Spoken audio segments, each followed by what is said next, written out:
Okay. All right, so get into host 3 and 4, choose either HS308 or HS309, jump into MRV364 as our spine, and then jump into OK403, which is where we're going to focus our configuration and making changes and doing packet captures to see what's going on. And then if you want, you can also get into UP740, but that's not such a big deal. If you do want to do some pings yourself, it's just while I'm going through the demonstration, I would prefer you guys focus on the VTEPs and the spine and do show commands. First, please don't make any changes, and then don't run any other pings in the background, just so when we run our ping and packet capture that we walk through, we don't have conflicting information. And then also, if you guys join the Jamboard, you can either make a copy of it, but we're also going to draw out the path of packet. So we have a visual. We're also going to have the CLI as we go through this.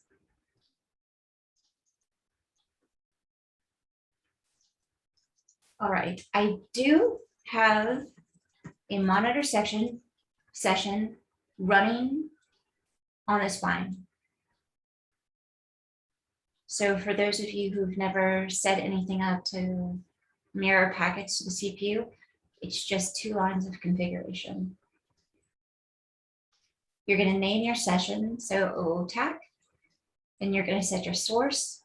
My source here is ET48, and if we look at the diagram, and when you get a case with a customer and they give you a diagram, depending on the completeness of it, you're going to want to trust but verify. This looks different.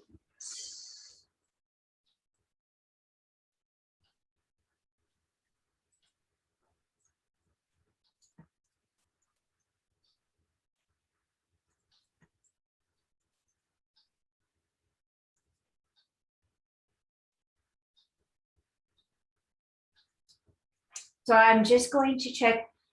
What we'll do is we're just going to follow my troubleshooting guide, and you don't have to follow it the way I go through it. It's what makes most sense to me, and you might find that you have a different methodology, still using CIA and asking all the right questions, but you like checking certain things first. I like starting with simple and working my way towards more complex, or sometimes, I start with, I don't know. Here, I like starting with infrastructure and then working my way through the pieces of the EVPN construct that I know I need to have. So let me just confirm that I do have good underlay BGP connectivity between leaf 1 and spine 1. I do. So it looks like I just need to modify my monitor session. So monitor session, which just erases it. And if you're troubleshooting with a customer, you do always want to make sure, well, just real quick.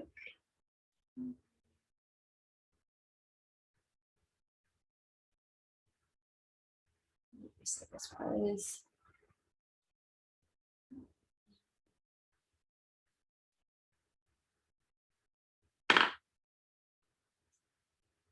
when you do set up a monitor session with a customer, just make sure you remove all your config or any config that you've added to the customer box, like an Apple or monitor session.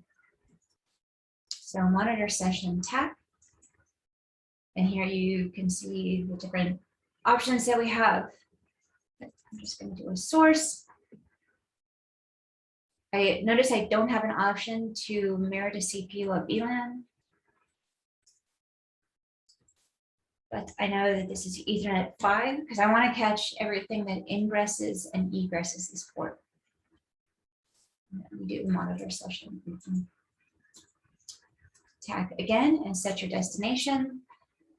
And here I can mirror my traffic to another port or to a tunnel destination, but I want to mirror to CPU. And what this is going to do is just take a copy of all the data plane traffic that hits my Ethernet 5 port and mirror it to the CPU, where I can do a TCP dump on that traffic.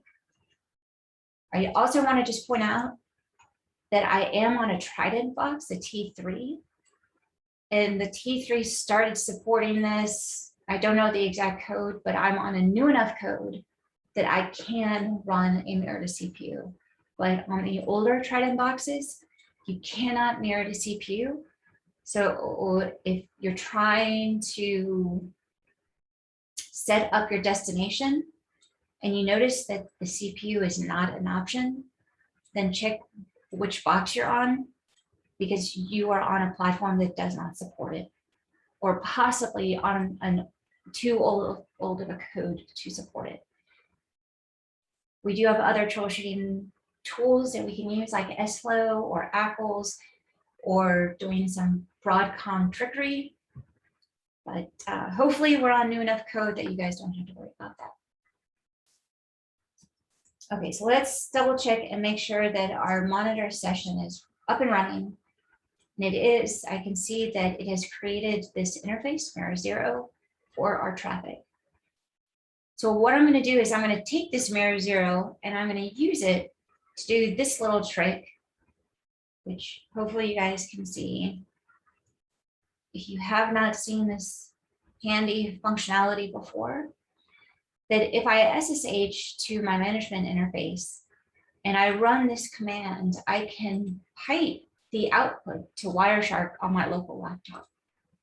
So let me just copy and paste this for you guys. And I'm throwing it into chat. If you don't already have this saved in your notes somewhere, it is really a cool trick.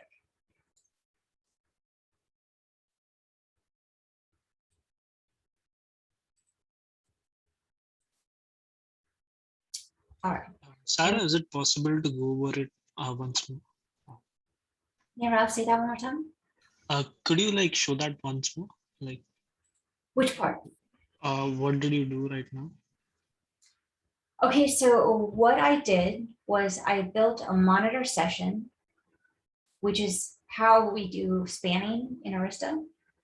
Mhm. And what I set my source to be Ethernet 5 and my destination to be the CPU. Okay. So once this got configured, we created this mirror 0 interface.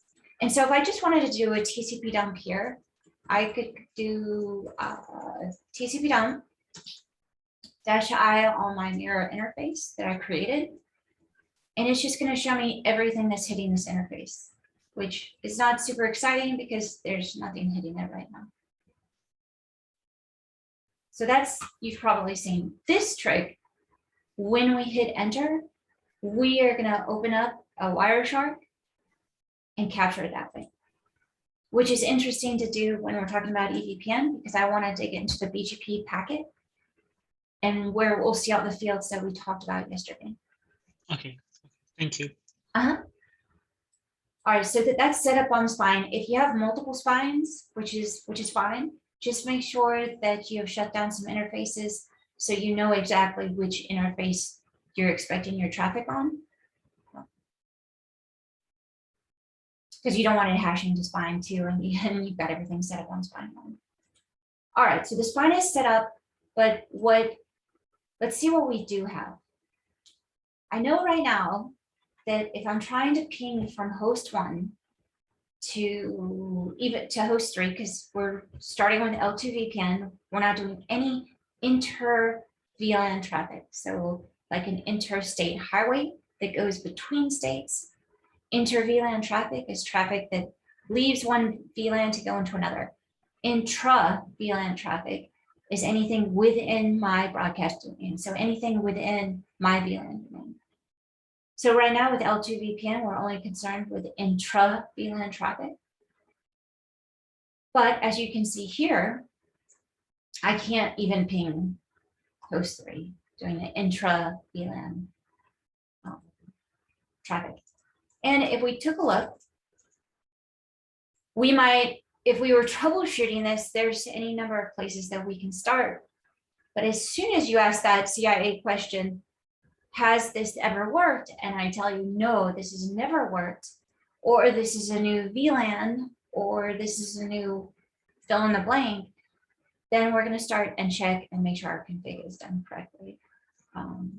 So we're going to want to make sure, one, that we have an active VLAN, which is our L2 construct, and we do. Next thing we might want to do is say, okay, do we have a good L2 VNI? Well, we don't. So here's a hard stop right here. We don't have L2 VNI. We're not going to have any working VXLAN data plane. And I need VXLAN data plane to work because host 3 is across my VXLAN fabric. Before we set it up, and I wanted to break that piece on purpose, if we look at our Mac VRF, so our L2VPN piece, show section router or router BGP, and I can see that I do have my L2VPN correctly set up. You can also check the infrastructure with show IPBGP summary and then show BGP EVPN summary. So since I said it, we'll go ahead and finish this last piece. And I can see that I am up and exchanging prefixes with my spine.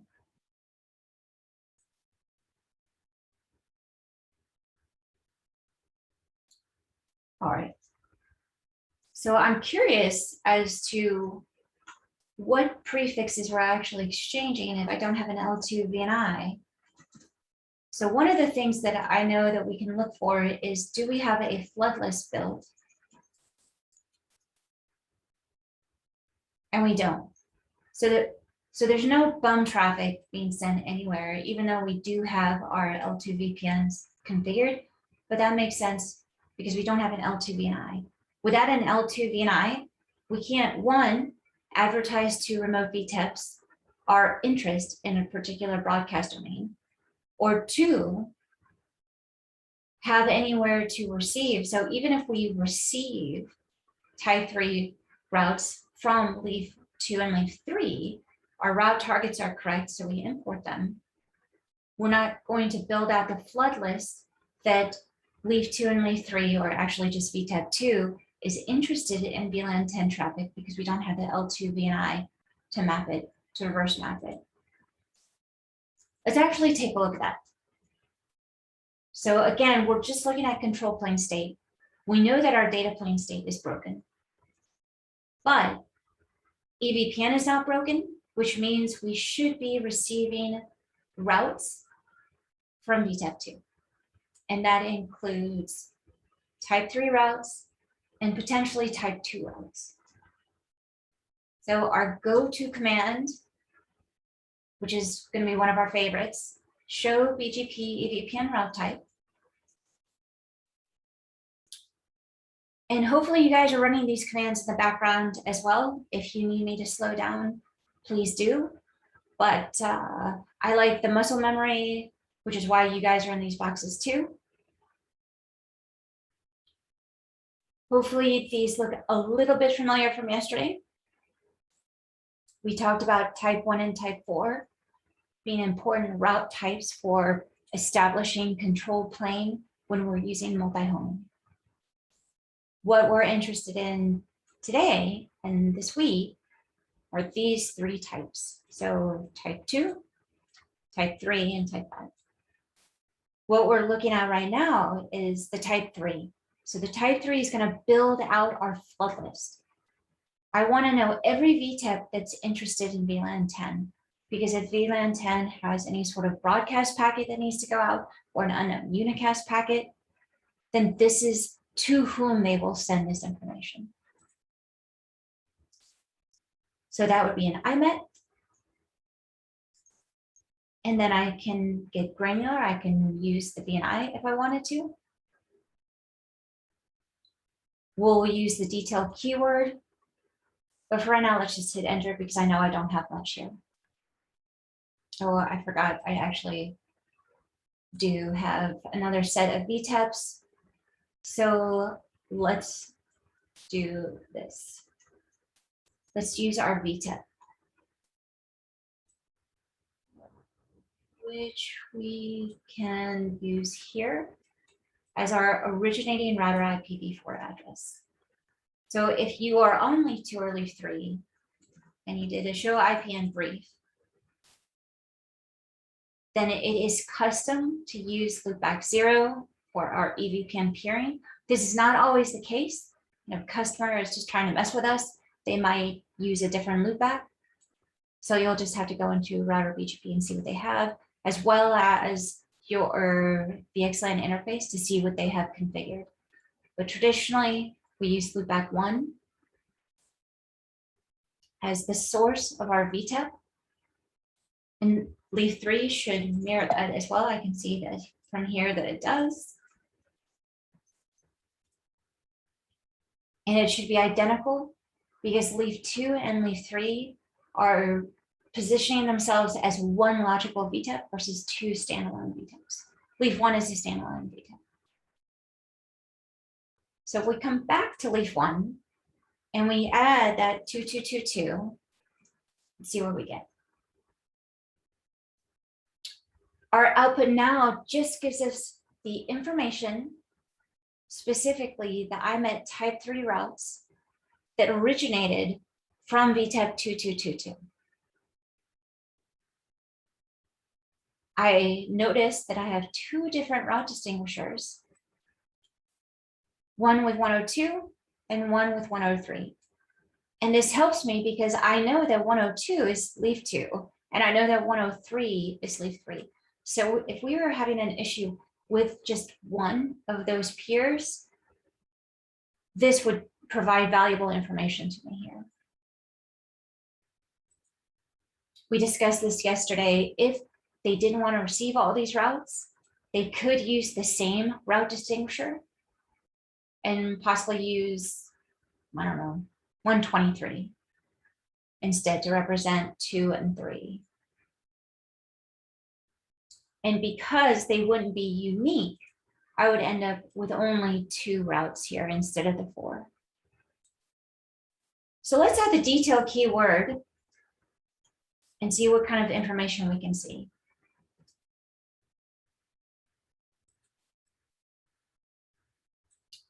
So we get a lot more information, and maybe we wanted to drill down even more. So instead of using which VTEP originates these routes, let's use the VNI.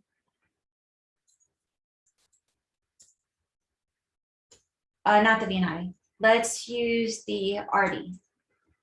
So we're gonna hopefully just get 2 entries, and you can choose leaf 2 or leaf 3.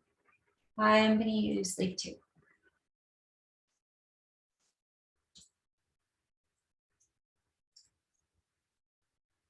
And let's look at it. Let's look at VLAN 10 since that's the one we're playing with now. And now it's going to give us just 1 entry, which will be much nicer when we add our detail keyword to it. So you'll notice when we're looking at the high level, we are getting a little bit of information. We're getting our route distinguisher.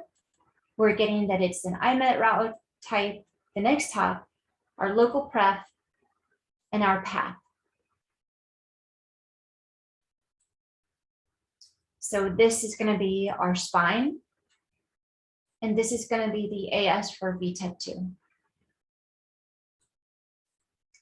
By adding the detail keyword, let's take a look.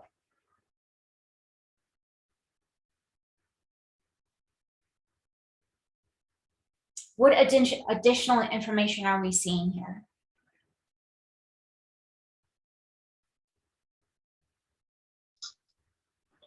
Route target. Very important. Thank you, Marga. We're seeing the route target, which we don't see without the detail keyword. What else are we seeing?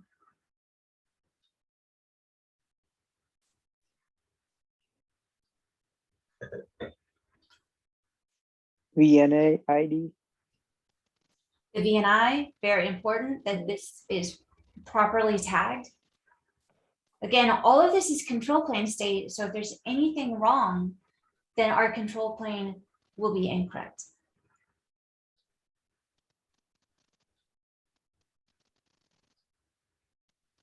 We have some of this additional information here, but we can ignore that right now.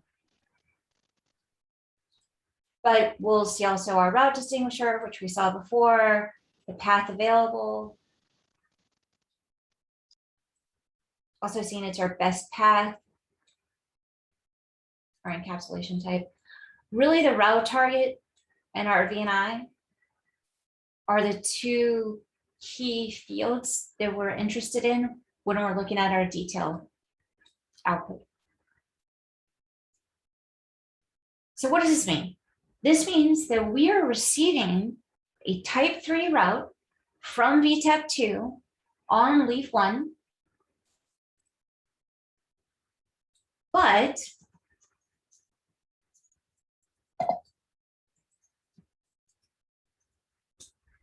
we're not actually putting it into our flood table. So you will find cases where we are receiving control plane state from other VTEPs, but we're not doing anything with it. And it could be any number of reasons. It could be as simple as a misconfig, it could be a bug. So let's fix this. And before I make the change, because we know what's broken, we don't have our L2VPN configured under our VXLAN interface on leaf 1. But I want to catch this. So I want you guys to see it too. So let's go ahead and start our packet capture. Has everyone grabbed this from chat? Pop it into an iTerm. I want you guys to see it work as well. Plus, this is just really cool. And I find the information through Wireshark to be very valuable just in generic tech. And if you haven't played around with Wireshark, then it's good to start now. What is that host IP? Is that the, so the host IP, so that IP is the management interface of Spine1, if I can type, which I can't.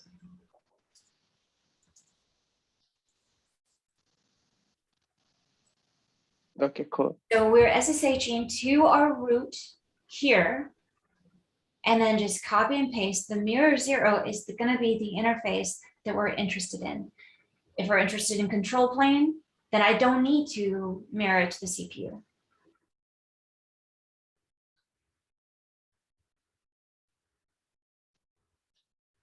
Which actually is a good point. Would this BGP packet be considered data plane or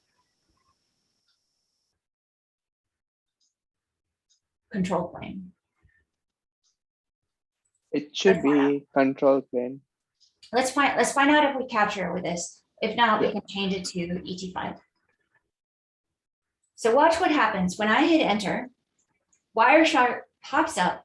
I need to put in the password, which I'm not going to tell you because it's top secret. Only kidding. It's a Rastra.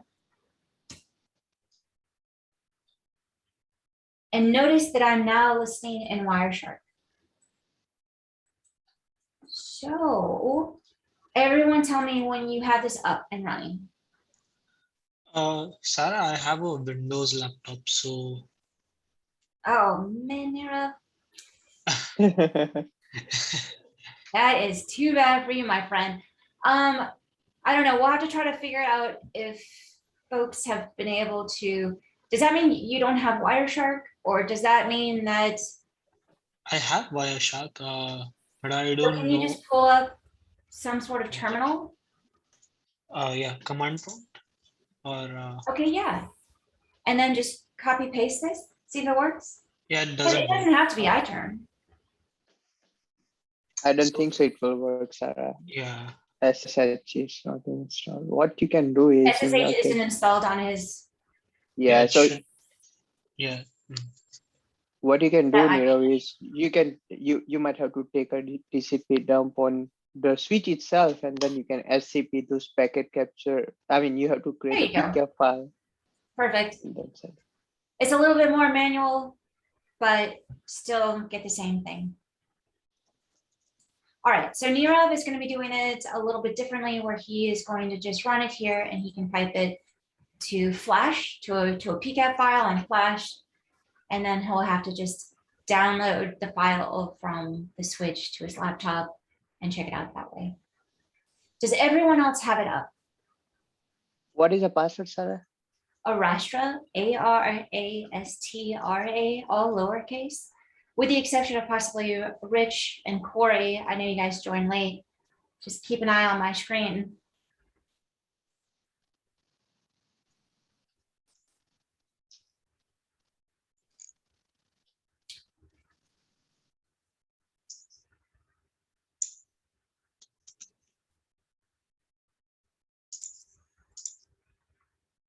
Everyone else have Wireshark running. Now is the time to speak up, because I really want you guys to get the hands on. It's a lot easier to do it with me.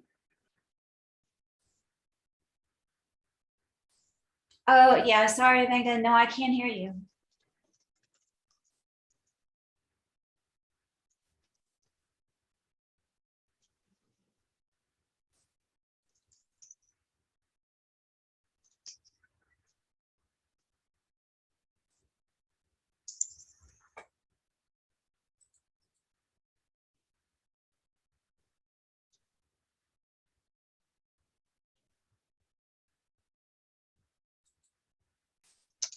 Awesome. Okay, so let's go ahead and make the change. And actually, let me do this just in case this is not going to get caught by Wireshark. Let's do a verbose on ET5. Let's do port 174, 179. BGP, right? 179? Yes. Yes. Yes, yes. All right, so we'll see if we capture it that way as well. So we'll hop over to, all right, so we are getting, this should just be normal. Yeah. Normal keep lives, which is fine. So we will make our change, interface VXLAN 1. And just as a reminder, we have bare bones. We've specified our source interface and our UDP port. So VXLAN, VLAN 10, we'll map it to VNI 10,010.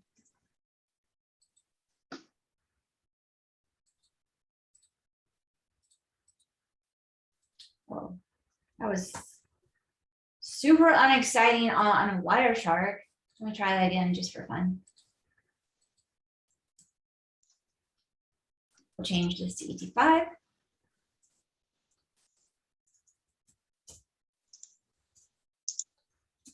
Try it again.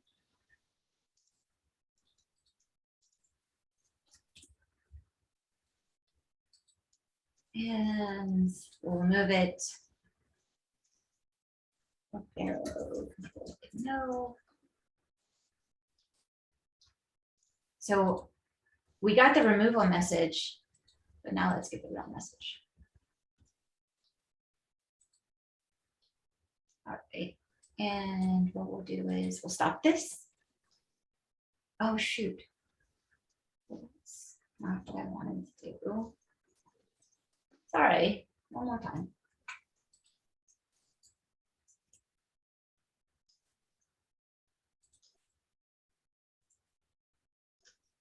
I won't kill it that way again. Let me just stop it this way.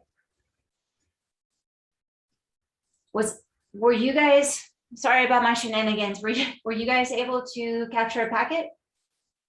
Well, for me, actually, Wireshark is not starting. I have Wireshark installed, but I can't see the packets. no. For me, it's Can you saying guys hear me now? It's a little bit on the rough side, but I can make them. You can hear me? Okay. It is, but it's a little bit rough. It's not quite as bad Sorry as for it was. that. Yeah, I can't help it because I'm in office and I have to put on speakers and there's some issue with this, my headphones. Yeah, sorry. That's okay. You can always just chat with us too. I've got chat up so I can see. If you don't have this, it's kind of cool. So you can play around until you've got the right application. So you have Wireshark installed and all that good stuff. But if we come up here, we'll also see it here. So let's look at it both at the same time. So if you are stuck with the CLI, that's fine. All right, so what do we care about? We know that this was from leaf 1 to the spine. We see that it is an update message. Remember, these are always going to be update messages. And it's either going to be a reach NLRI or an unreach NLRI. So let's find that here. So we'll just skip down to our BGP portion. We'll open it up.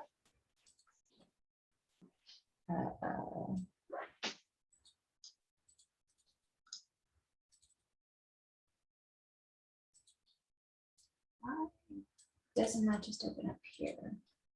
Oh, apparently I was hitting it fine. And let's take a look at our path attributes. So I'll leave them like this. We have them over here on the left. So I'm not going to worry about the origin. This is all just typical BGP or our AS path attribute. But what we do care about is this reach, NLRI. So let's take a look at that. We have our address family, so our L2VPN, our subsequent address family identifying that this is EVPN. The next thing we want to open up is what exact type of route this is. So it's an inclusive multicast Ethernet type or tag, whatever the T stands for. We talked about it yesterday. I've already forgotten it. The IMET, that's what I remember. And the type 3 and the functionality. I can see 2221, which I know is my VTEP IP. My route distinguisher, which identifies this type 3 route as being tagged with this and unique. Then we have these extended communities. I'm not going to worry about the PMSI tunnel attribute. So let's open up our extended communities. Nothing too much exciting other than we know it's an optional transitive attribute. Let's take a look at the carried extended communities. What information is getting carried here? Well, we've got this route target and our VXLAN encapsulation. So let's open that up.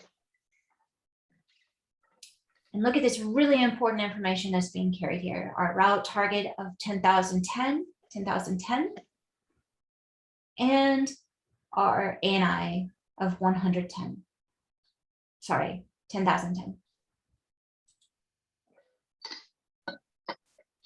So if we compare this information with what we see over on the left, over on the CLI, I see my AFI, my SAFI as well. I can see my extended community. There's our route target, 10,010, 10,010. Where is my VNI? That's part of my PMSI.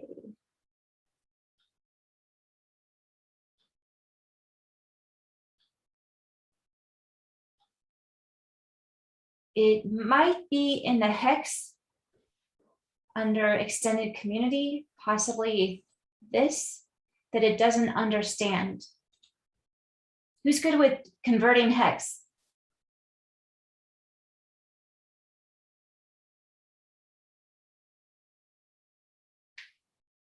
So I see that this is our route target extended community, but it's almost like it doesn't. Oh, wait a minute.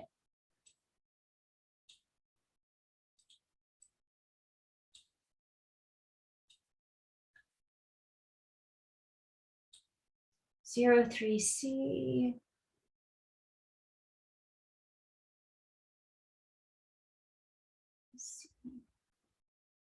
0.271A.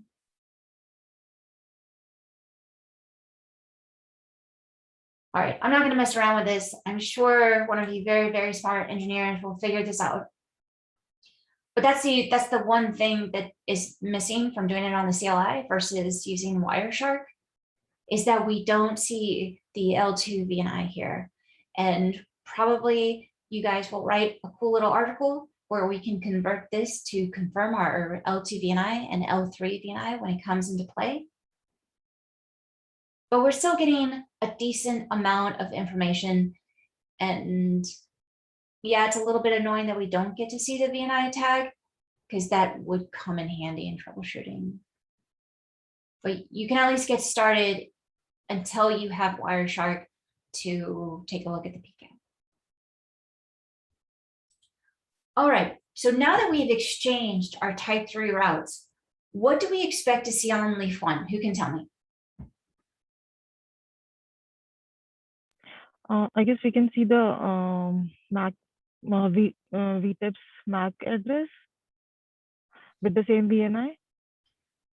The VTAP MAC address. So Other, what information are we sharing? What is the purpose of the type 3 route? to populate the flood list. So what do we hope to see now? We should see the leaf 1 in our flood list on our leaf 2. So flood list should be updated now.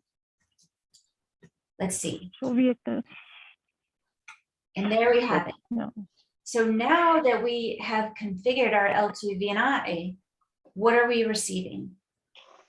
We already knew we were receiving the type 3 routes from VTEP2, but we weren't putting them into our table to actually use this information. Now we've actually installed it into our flood list. You'll also note that we installed for VTEP, well, we'll call it VTEP 4, but that's actually leaf 4 and 5 over there. Sarah, can we see the MAC address table, VXLAN MAC address table? Please. Thanks. So not only did that help us specifically with the type 3s, but it also helped us with the type 2s. We'll get here. One last thing I want to close out our type 3 is now on leaf 2 and leaf 3. We should also have VTEP 1. And we do. We don't have it for VLAN 30, but we do have it for VLAN 10, which is VNI 10,010. And just for fun, because I like watch diff and I really like this command.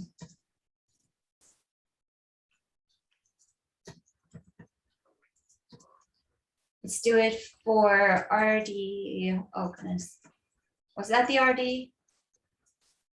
Maybe. It is. So if we, can someone please on OK 403, just for fun, can you put a no in front of our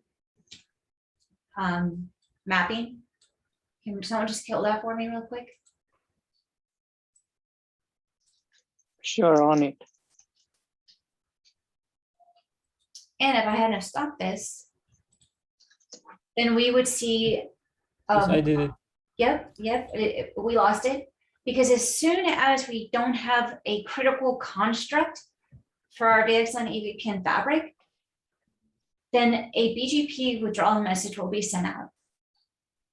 And if anyone had continued their TCP down, you would have gotten that MP unreached NLRI, which basically says you need to remove anything associated with L2VNI 10,010.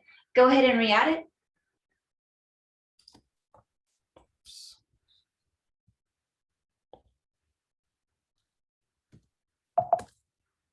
Added.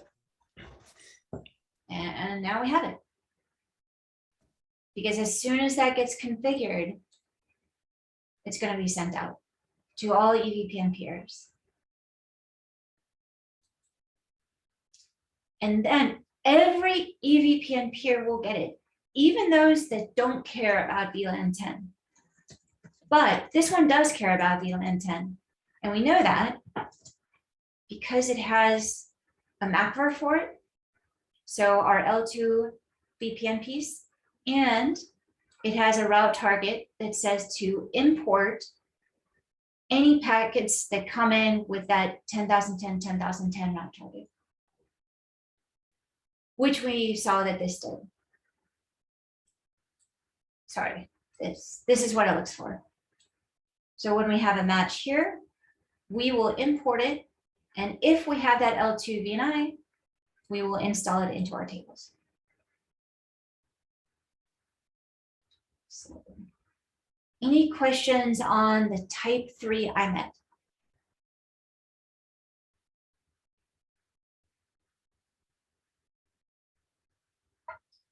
Okay, cool.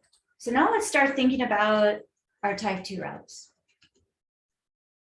And we'll go ahead and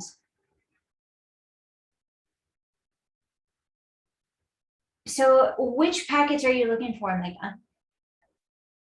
This BGP ones that you are seeing in Wireshark. So I was capturing the mirror session. So From these the are control plane packets, so you don't even need the mirror. okay. And now that I think back, when I was doing the mirror, I was capturing IGMP packets. Sorry, ICMP packets. And of course, ICMP packets are the ping itself, which is data plane, which is why I was using the mirror 0. But for the control plane packets, which are these BGP updates, just run this one and filter it on the BGP port. Yeah. But just do it on the actual interface. Yeah. On VIOS, you guys don't even need to worry about it.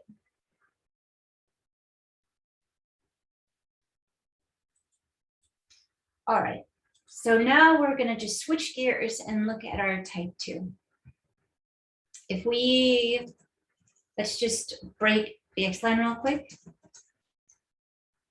And remove our L2 VNI. So as soon as I could also break this by removing the macro. I could also break this by removing VLAN 10. Any one of those 3 will break my VXLAN EVPN fabric for VLAN 10. All right, so it's broken on leaf 1. So let's see what type 2 routes we're currently receiving. So show BGP EVPN route type. And what is our type 2 entry I need to put here? MAC IP. MAC IP. And then let's just see if we're getting anything. And we are. So who can tell me where this MAC information is coming from? Which device is sending me this information? Lift 2. Very good. And you can tell me where this is coming from? Lift 3. Thank you, Bargov. All right, anyone who isn't Bargov, just for a moment, we'll give them a break. Can you tell me what information is telling us which is which? RD. Very good, Josh. So we are looking specifically at this identifier, which is telling us the device that originated this information.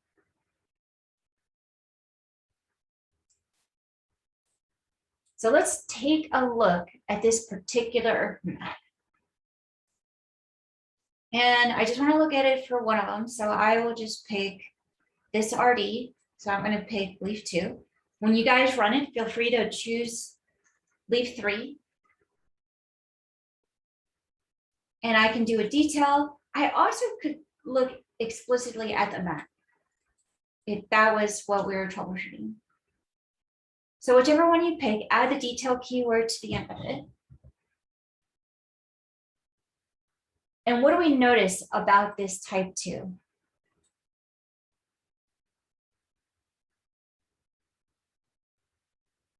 remember I said that there are two types of type 2?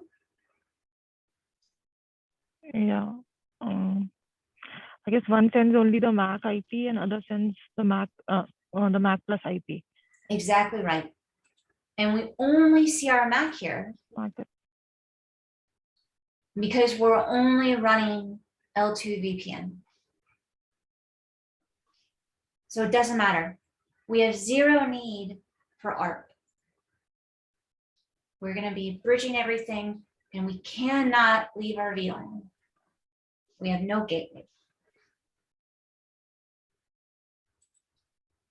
So we are receiving this control plane state.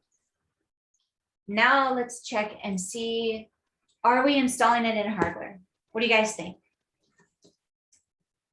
No. So if I look for this particular address,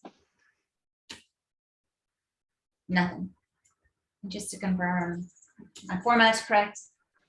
Oops. This is just the VLAN. I am my VLAN, so we can ignore this. We're specifically looking for 83FF because 83FF is my temporary host because my poor storage device died on me. So even though we're receiving a control plane state, we're not installing it into any hardware table. So we're not putting it into our VXLAN address table, and we're most certainly not putting it into our MAC address table. So what do you guys want to see first? Before I ask you guys to correct our misconfiguration, do you guys want to see the type 2 packet? Hold on, because we haven't actually. All right, let's do this. I think we can configure it and then we can start the ping between the hosts. So when the host starts the ARP, right, it will create a type 2 and it will send it. So we should be able to see the type 2. All right, we'll give it a try. So now we're listening. And while we're waiting for the TCP dump, I'm going to do a show MAC address. If somebody wants to do a watch diff on the VXLAN address, feel free. I'm going to do it specifically on this guy. So right now I don't have anything for 83FF. If anyone is setting up a watch diff on a show VXLAN address table, let me know when you're ready.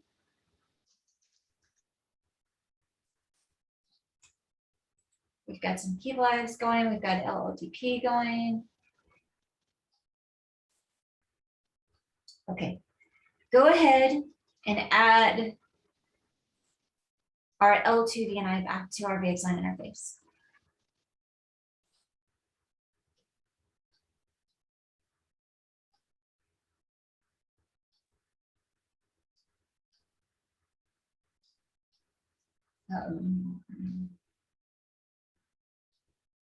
Barbara, were you going to do the last time? Or? Yeah, I did it. I just did it. All right, well, that was our type 3, I would guess. There's our extended communities. Yeah, it's an IMET. So that this update was just an IMET. We still haven't sent a type 2. We're not installing it in our MAC table. What about the VXLAN table? Did it show up there?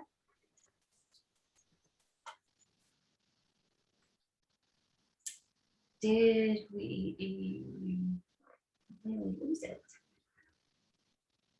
Oh, we did. Okay. So we didn't see it in any of our tables because we don't have it. We're not receiving the type 2 route anymore. So if we go over to leaf 2, leaf 3, what would you expect? In this scenario, what would you expect? The flood list should be updated first of all. We know the flood list is good. Type 3 is good. Right now, we're looking at type 2. We did have an entry for this seconds ago. Remember, we had it right here. Here is 83FF. Mhm. So our temp host, we had a type 2 route because we were looking at the type 2 routes here. However, we did not have them in any of our hardware tables. We still don't have them in our hardware tables, and now we don't even have the route. So that tells me that we have expired on the remote end, unless there's a problem. But if you see this, it just means that when you look at the MAC address table, you won't see them. So notice, and if you're on leaf 3, fact check me, look, run a show MAC address table, and do you see 83FF or whatever it was? 83FF. No, it's not there.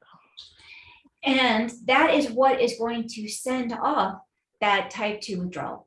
As soon as we expire from our MAC address table, that generates the coming and going of local MACs generate either a reach NLRI or an unreached NLRI, also known as a withdrawal message in our BGP update message.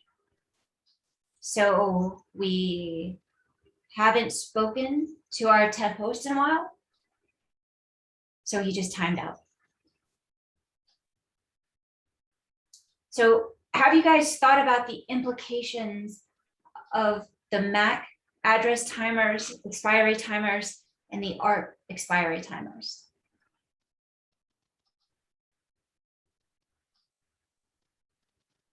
How long will a MAC live in the MAC address table without communication before it times out? 1500 seconds. 300, 5 minutes. 5 minutes. Is that 300 seconds? Yes. 5 minutes. 5 minutes. So not that long of a time. How long does ARP last? 4 hours. 4 hours. What happens if I have an ARP entry, but I don't have a MAC entry? Unknown unicast. Unknown unicast. So that's how you can get into unknown unicast flooding. If you've got quiet hosts, ARP lasts 4 hours. And MACs are expiring after 5 minutes. So what we recommend in this environment is to change your MAC expiry timer to like 14,401. So a second longer than 4 hours.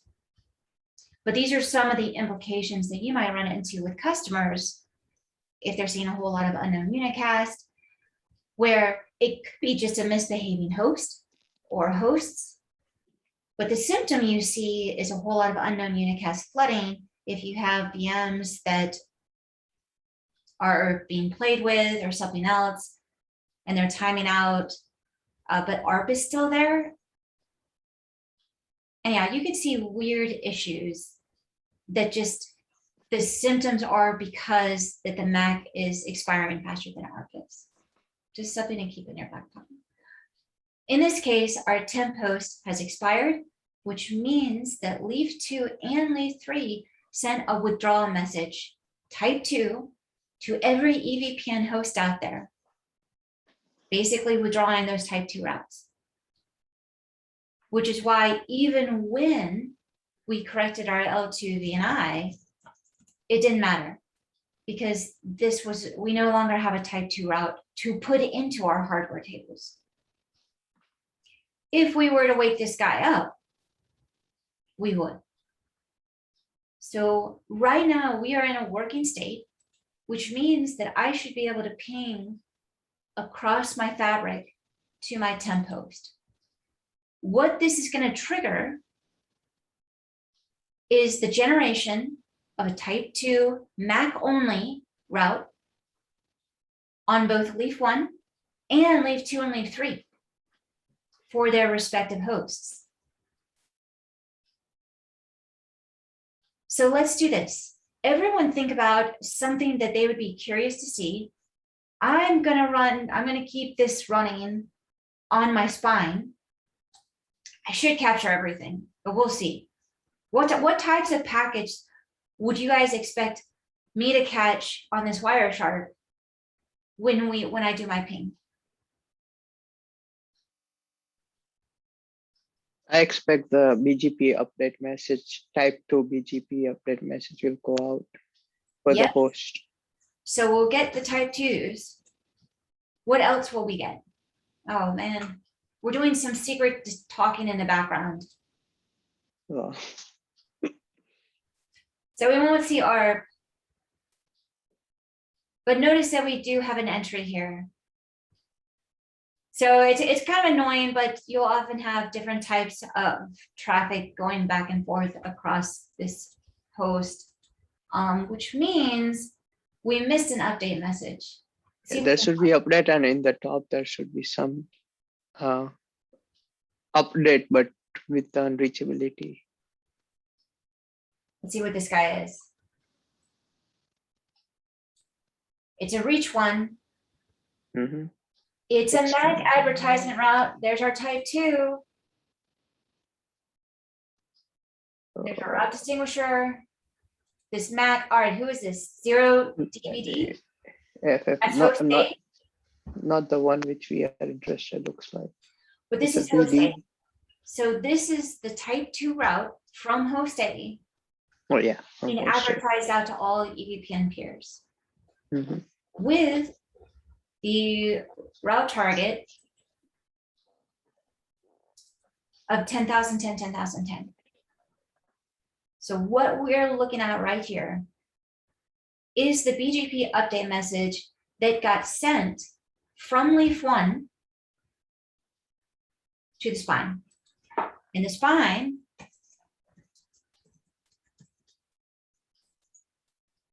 is going to send it to all of his EVPN neighbors. So a copy gets sent to all 4 of these guys.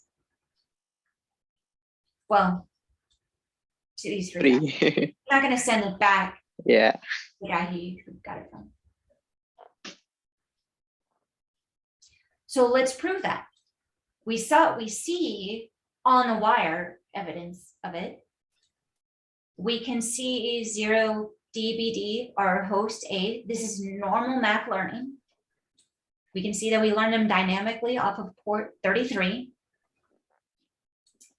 As soon as we learned him locally, we should have generated a type 2 route. So let's take a look.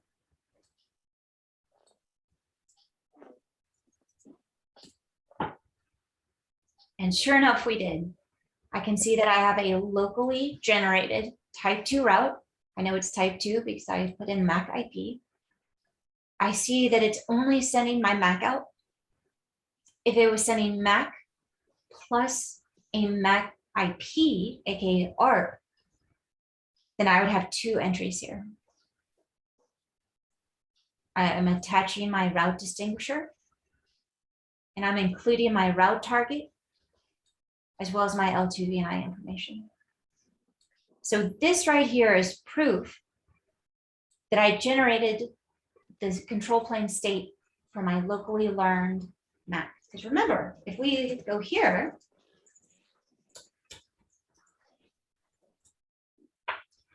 my control plane is instructing me to redistribute all of my learned local MACs into BGP. So that's just what we did there. Let's hop over to leaf 2 or leaf 3. And before I do that, I am just going to copy this command. The question is, am I receiving it on my remote VTEP 2? And I am. I can see that here's my MAC for host A, 0 DBD, with the route distinguisher of 111.1.10. I'm learning it through the spine from leaf 1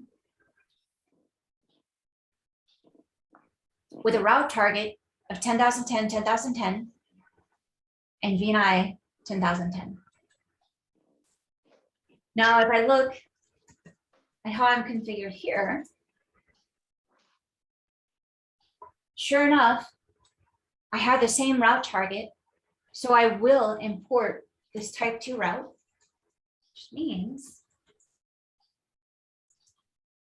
that I should have an entry for this guy.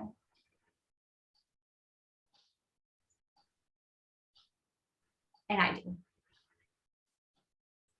I have reverse mapped it from VNI 10,010 and put it into my bridging domain of 10, VLAN 10. I learned them through my control plane EVPN on my port, my VXLAN port from VTEP leaf 1. And I should also have an entry in my MAC table.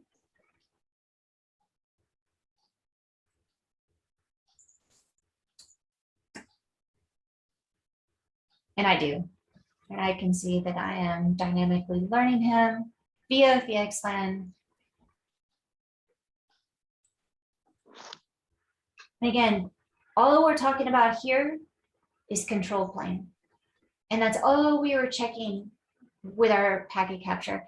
If we had been doing a mirror to CPU, so let's try that now. First though, let's find the reverse path. So this was the path from host A, control plane state, control plane state, control plane state to our VTEP2. The reverse would have happened as well with our temp host. And we already know that to be true when we pulled up our VXLAN and MAC table. Oops, on that. There we have an entry for 83FF. And then we learned them dynamically across VXLAN. And then if we do the same thing with our VXLAN address table, we can see that we are learning 83FF, which is our temp host, via an EVPN route type across our VXLAN and the fabric from VTEP2. So we know the reverse path also worked, and now we have good control plane state, which means we should most certainly be able to ping between host A and our temp host, because we have all of our L2 forwarding tables in place. Because what's going to happen is host A is going to ping our temp host. Leaf 1 is going to receive this ICMP packet, do an L2 table lookup for our destination MAC, which is going to be 83FF, and say, oh, I have an entry for you. I learned you via VXLAN through the control plane EVPN to this route, to this VTEP. And it's giving me all the information that I need to then send this to my VXLAN port, which if we take a look, I know that I'm getting all the information I need for my VXLAN header. So everything I need to encapsulate this ICMP packet is populated. So let's go ahead and take a look. We will stop this. Let's do the mirror now.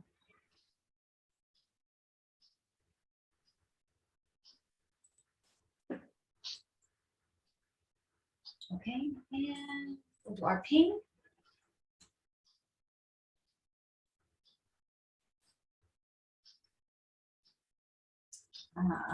We are encapsulated. Oh shoot! If we are VXLAN encapsulated, would we see it?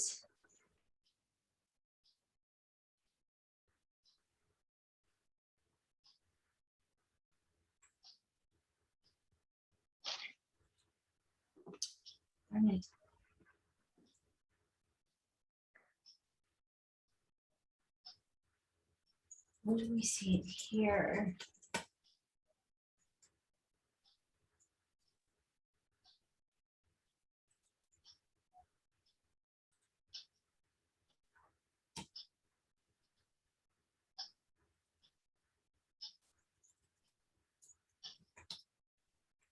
Cheating.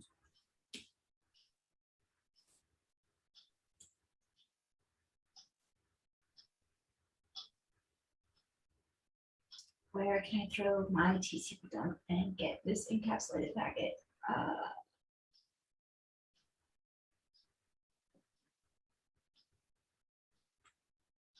Is a monitor session for mirror is up? Mirror I'm sorry, 0. what's the question? The monitor session, does it shows up and running? So monitor session. Yeah, it should be.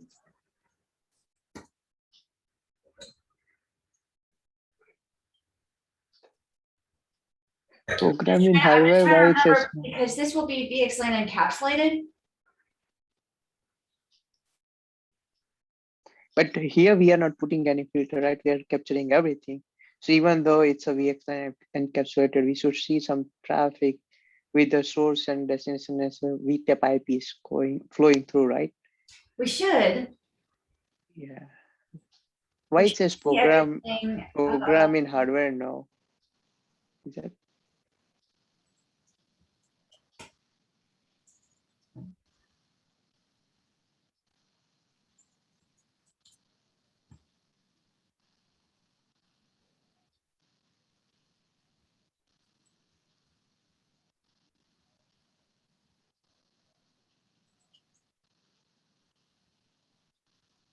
there is.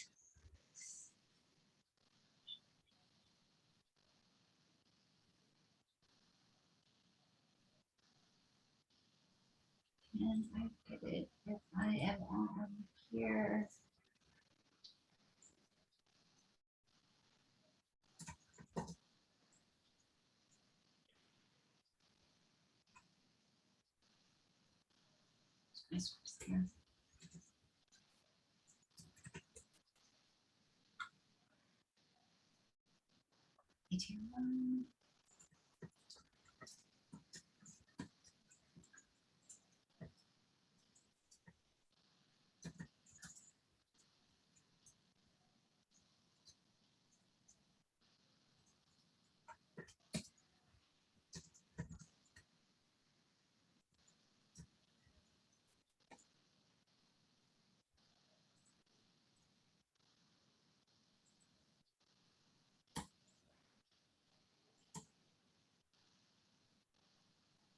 just don't put any Oh. filter, just it's okay.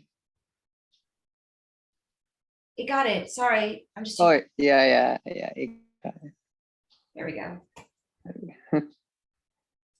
On spine, something is where programming hardware says no. So I feel No, that it had been something- saying no the whole time. Oh that's really? fine. Oh. And we're just copying it, we're just mirroring it to the CPU, so. I think maybe if we were actually spanning it to a physical interface. Mhm. All right, so let's do this. If we show run interface 72, let's kill this. Change this to 72.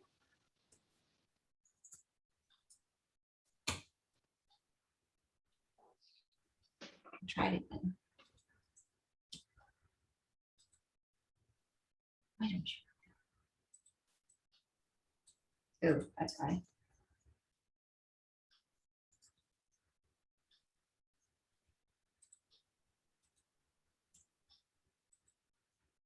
Okay.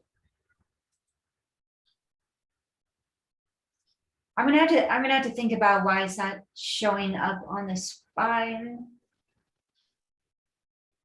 And I'll get back to you on that one.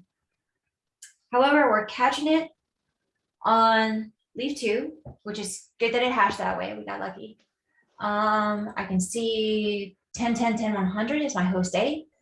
10, 10, 10, 103 is my temp host. Here is my echo request. We're getting the echo reply. I can see my encapsulation with my VNI 10,010. Also, let's look at our outer header. What is our outer IP? All right, you look at what is our outer IP here? So VTEP IP VTEP address IP. of ETAP leaf 1. I know it's tricky So- sometimes to remember the outer header versus the inner header. So any chance you get to refresh your memory, if you have a memory like mine, then take advantage. So our outer Ethernet is just going to be the L3 hop by hop. Sorry, our L2 hop by hop rewrite. The IP header, the outer IP header is going to be the VTEP IPs. Then we have our UDP field for VXLAN. Then we have our VNI field, 10,010. And then we have our inner header. So we have our inner Ethernet header. Notice that in an L2 VPN, our destination is our host. And what is our source MAC? Is it the host or is it the router? Should be the host. Host should be host. It is the It should host. be. So this is what these fields will be the one that changes depending on who is sending it. Is it the host that's sending it, or is it the router that's sending it? If it's the router that's sending it, for example, if he's sending out an ARP request versus a host sending out an ARP request. So just pay attention to who is sending and what you expect to see. With L2 VPN, I expect to see my host and not my gateway. And then of course, my inner IP is my original packet, which is host A trying to ping host 3. If we look at the return path,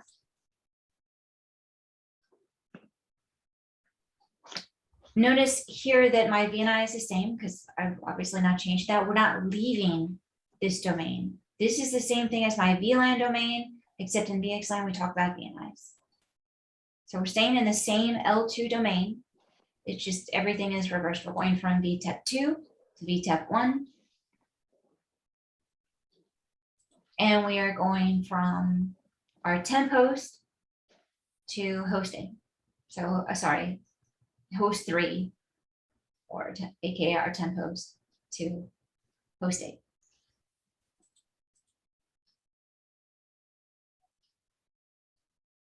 So this is our data plane.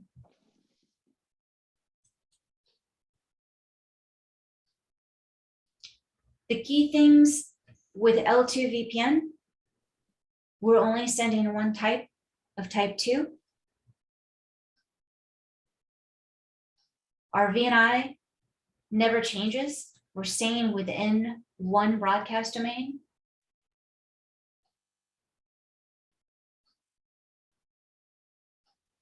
But everything else should more or less look the same.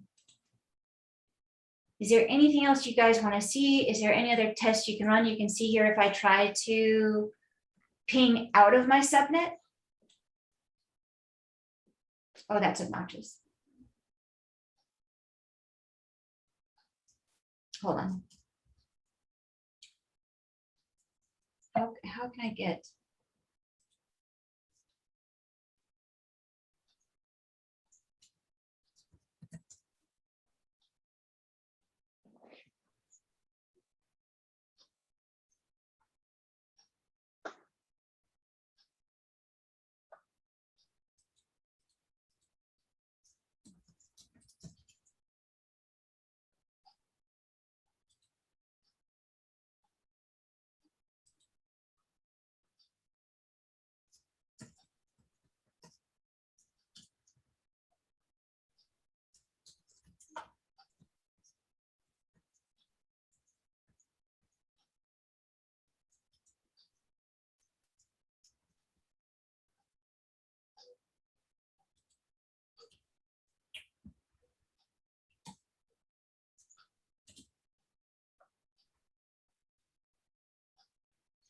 All right, I have something weird configured here.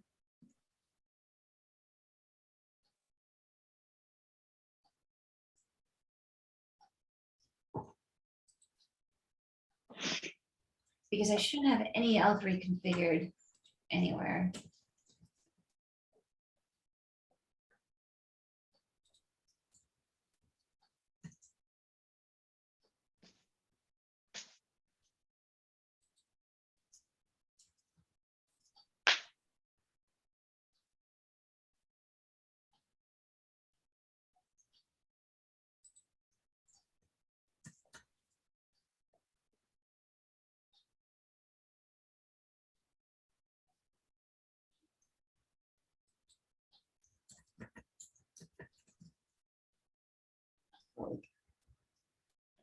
right, there is a little bit more going on here. I'm gonna shut these down, but I will. All right, we're gonna carry on. There's something extraneous going on here. I should not be able to reach this guy. But I'll try to figure that out later. Well, I need to figure it out now if I want to ping him.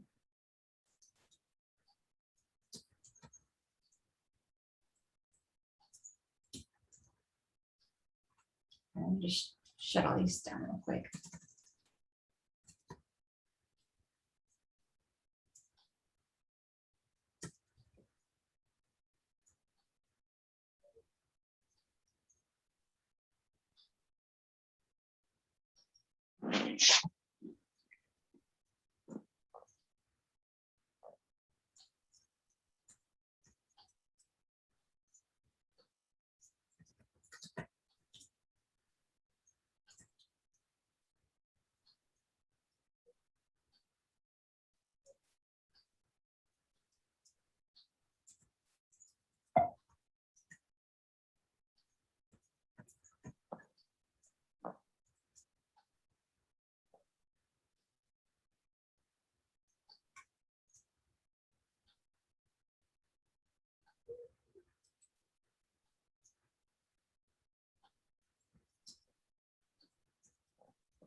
It is so bizarre.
I'm not sure what's going on here.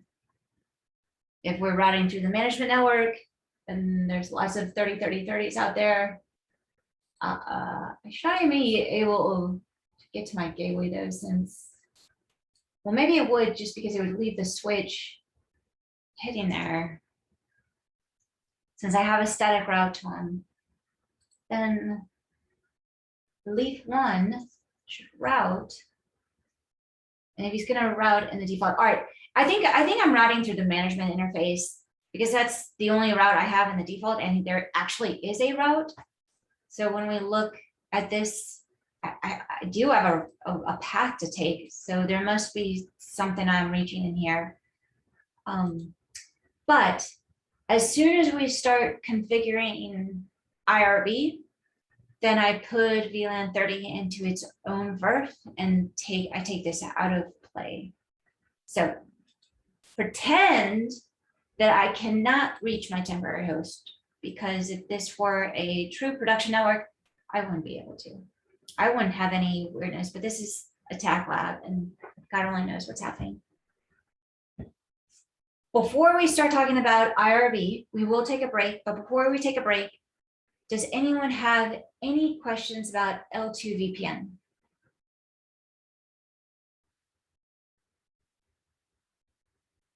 Okay, cool. Then let's do this. And if you think of one, then just shoot it in chat, or we'll start when we come back. Let's come back at 1:40, just because it's a shorter class time today. But I want us to get through IRB and just the asymmetric portion. So I will see you guys at 1:40. Thank you. All right, and we're back. moving from pure layer 2 to layer 3. You can read all about integrated routing and bridging in this draft that is linked on the slide. And they talk about this thing called an IRB interface. And you read it and it can get really, really confusing. I skipped a lot of slides, but basically it's the SPI. And the coding behind it is all what they're talking about in the draft, but the devs built it and they built it into using our gateway and using what we call an ACAS gateway, which you already know is just the IP that we use as our default gateway across our fabric. So there's not a whole lot new here, and I'm just trying to cut through all of the verbiage that you will read about, and feel free to read the slides, but this is just the SVI. So like it says here on the summary page, by reusing the SVI and by reusing our routing table, that we don't have to build a unique EVPN routing table or anything else like that. So it's, as we start going through this, you'll say, hey, this is just kind of normal stuff. It is kind of normal stuff. There is magic in the background, but we don't have to worry about that. So the IRB interface, if you see it referenced, all it's talking about is the SVI. So when we need to escape our layer 2 domain, as we're all well accustomed to, we have to have a default gateway. And that default gateway is the border between our layer 2 domains. With IRB, we can have asymmetric, symmetric, or centralized gateways. So centralized gateway is just VXLAN EVPN on a stick, or really IRB on a stick, because you'll have some layer 2 VTEPs, which are only performing layer 2 functionality. And then you'll have like a pair of VTEPs that are layer 3 VTEPs using EVPN as the control plane. And then of course, if you want to get out of your gateway, out of your domain, you have to go to your gateway, which is on this other layer 3 VTEP if you are a local host on a layer 2 VTEP.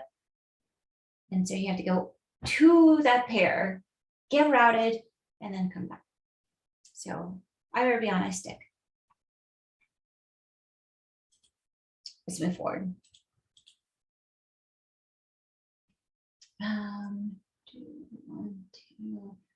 All right, just real quickly, if we were only going to route between 2 hosts in different VLANs on the same VTEP, what would it look like? And you'll notice it looks pretty much exactly as you would expect it to look. If we're a host, let me go ahead and present this so I can use the pointer.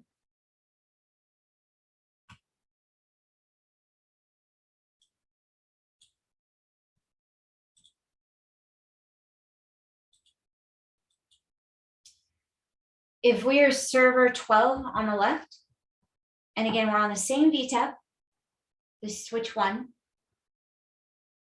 and I want to communicate with another server that's in a different VLAN. So we have VLAN 100 and VLAN 200, and we're using EVPN as our control plane. We still exchange routes and all that other information and build out our tables. Except here, we're not doing L2 to L2 communication, we're actually routing. So what table comes into play when we're routing versus L2?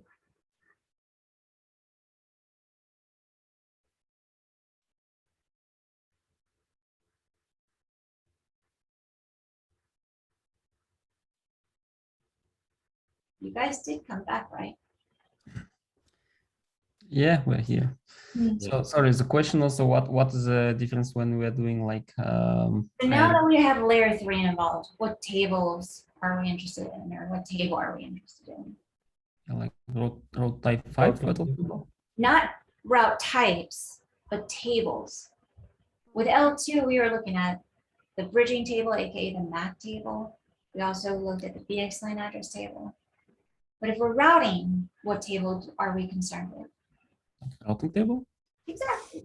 I mean, nothing's different here, but some sites, if you get deep into the IRB, you'll think you'll have gone to another dimension. But we're doing the same thing here. So the packet comes in.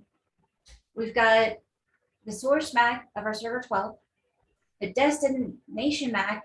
In the normal world, it would just be our gateway MAC, right? Same thing here. This is just our router MAC. It says IRB MAC, but it's just our router MAC. Our source IP is going to be us, the host. Destination P is going to be the person, the server or host that we want to talk to. When this packet comes in, of course, switch 1 is going to look at the Ethernet header first. He's going to see the destination MAC of himself, strip it off, say this packet is intended for me, look at the destination IP, which is 2202, and he's going to look it up in his IP routing table. In this case, he has a connected route, and that's going to be the best route. And so he's going to route it into this domain, this 200 domain. This IRB 200 is just our interface VLAN 200. And now that we're in interface VLAN 200, we can look at our ARP table and say, do we have an ARP for 2202? Because again, we've gone from the L3 routing world into our L2 bridge domain. And we need to make that connection, and we do that through ARP. So we look up 2202 as that's the only piece of information we have at this time. And we do actually see a destination MAC. We can then rewrite our outer Ethernet header with the destination MAC of server 22. The source MAC is the gateway, aka the IRB MAC, and it's just our gateway router MAC. And the packet gets sent. Nothing changes with our original packet. So that's pretty usual. Yeah, same thing. Nothing new there. So that was really basic, but that again was just basic routing functionality, but now we're calling it an IRB interface instead of an SVI. But this is again because all of these drafts and all of these things were put into place for EVPN. And so the terminology is a little bit different, but when you strip everything away, it's very much the same thing that's happening here. So I would not say that asymmetric IRB is the default IRB mode. We don't really have a default IRB mode, but it's the most common. In professional services, and I think in the SE world, more and more people are starting to just use symmetric IRB. And when we get to it, symmetric IRB is, I think, easier. But we'll talk about pros and cons between those two flavors. Central just means we have some L2 VTEPs out there. Not many customers use it at all. But in case you run across some config and you don't see any SVIs, but they're running EVPN, then you can ask, oh, are you doing centralized EVPN? Most customers are going to do asymmetric and symmetric. And we're going to close out today, focus on asymmetric. Once you understand this, symmetric is going to be even easier. So we just have to get over this hump, and then it's going to be smooth sailing. So what is asymmetric IRB? Simply put, we are going to configure an SVI for every VLAN is participating in VXLAN.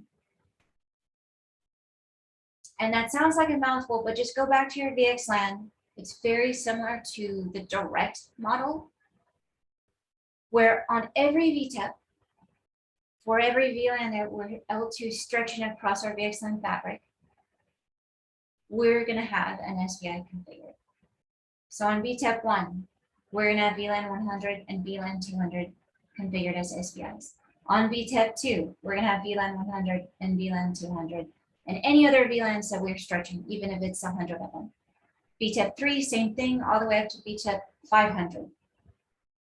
So the same issues that are popping into your head right now that happened with VXLAN, going to be the same thing that we have here in regards to scale, because I might not have locally attached hosts in that particular subnet.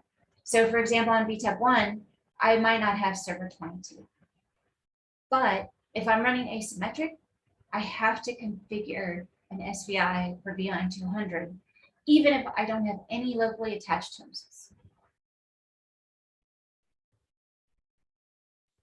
And that's kind of tricky to keep up with, which is why we had a couple of issues with asymmetric IRB and, to be honest, direct VXLAN, is because if you have a whole bunch of VTEPs and you're adding new VLANs that you're going to be stretching across data centers, then you need to make sure if you configure that SPI on one, that you're configuring it on all of them. Because if you don't, you will have issues. So there's a lot of configuration with asymmetric IRB. Now, if we're using CVP, maybe it's not so bad. Say we have to set up 25 new VTEPs. Well, once I have my config list done, once I've got my cloud studios, then it's just a matter of cabling them up and pushing a button. Because remember, our Anycast gateway, in our example, it's, well, we'll use this example since we're staring at it, 1211 for VLAN 100. Well, that's one Anycast gateway, and we're going to use that across all VTEPs.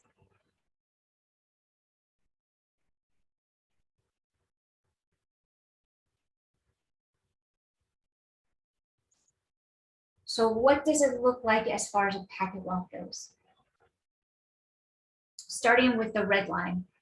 If I am server 13 and I want to talk to server 23 way over here. And again, we're going to start on the red line. He is going to ping to 1103.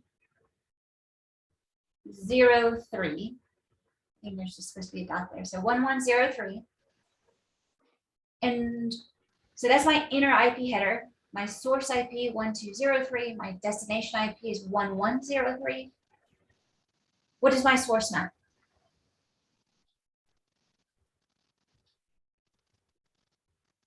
Source MAC, you said? Server MAC address, server 13 MAC address. Excellent. And what is my destination MAC? Is my destination MAC server 23? No. It should be the gateway MAC since it's in the different subnet. Exactly. So it's going to be my default. Sorry, my default gateway MAC, aka my router MAC, aka my system MAC, aka my IRB MAC. Goes by many names, but it's going to be this guy's MAC. If we're running IP address virtual, which most people do, then it's going to be your router MAC. If you're running BARP, then it could be the physical MAC.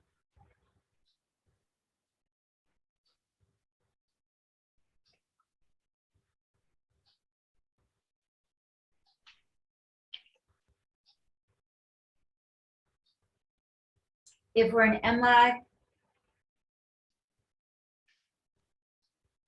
that's going to be our virtual MAC.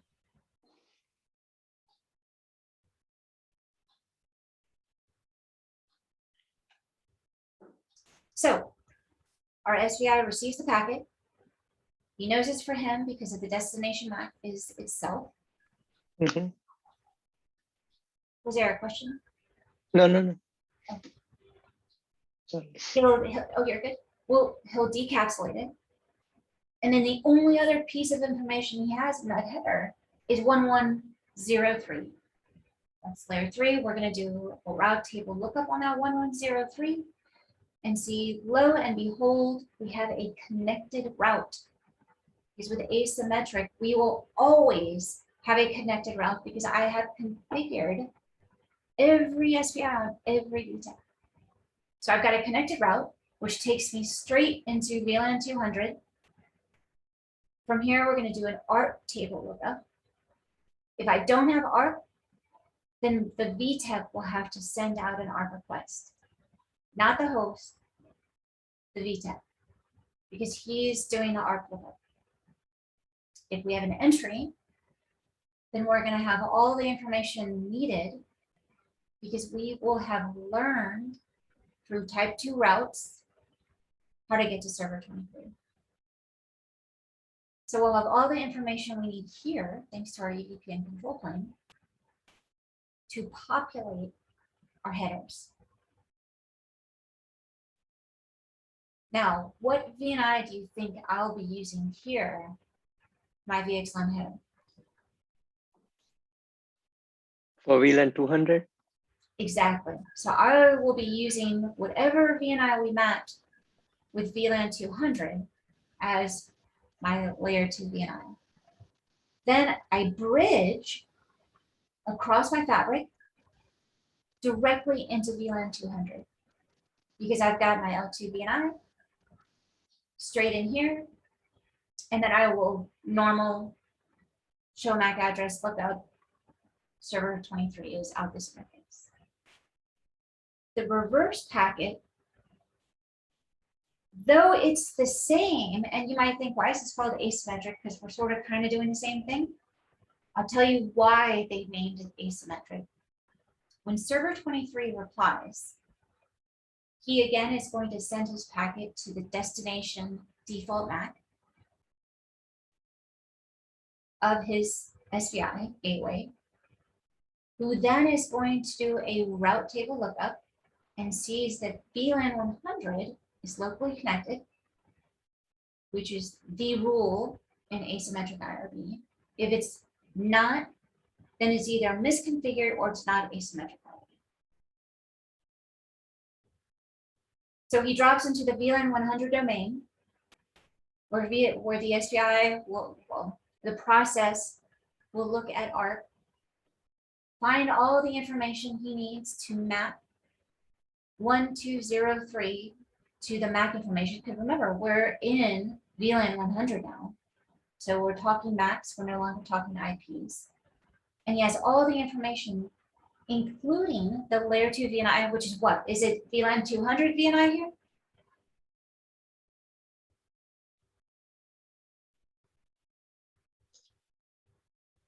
VLAN 100 VNI. Yep. The VLAN return. 100 VNI. So we're going to use this VNI to return, and then normal processing here to get to server 13. And that's where it's asymmetric. When we're going in this direction, we're using VLAN 200's VNI. When we go in this direction, we're using VLAN 100's VNI. So they are two different L2 VNIs, which is why it's asymmetric.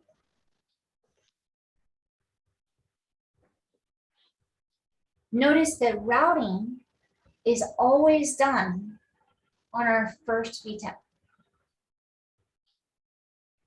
So routing always on the ingress VTEP. Then we always bridge across the fabric. And the reverse path is the same. We route on ingress, we bridge across.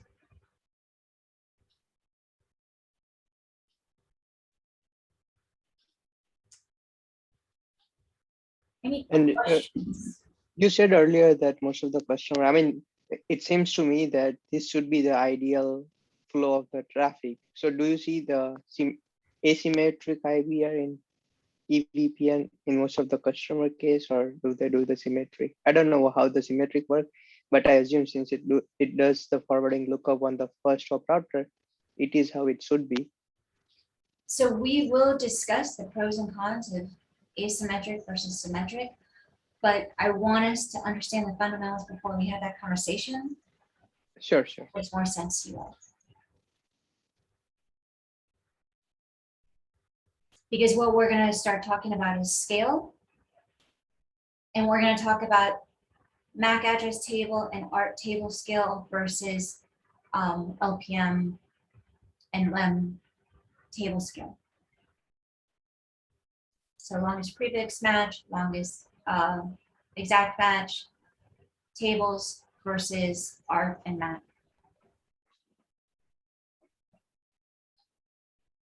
Because with EVPN, what tables are going to get really big with asymmetric?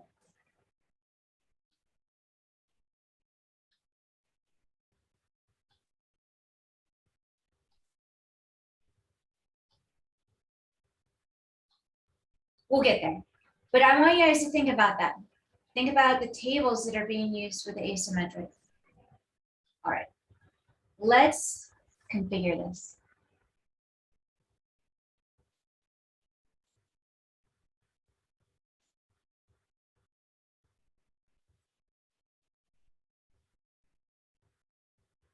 And it is super simple.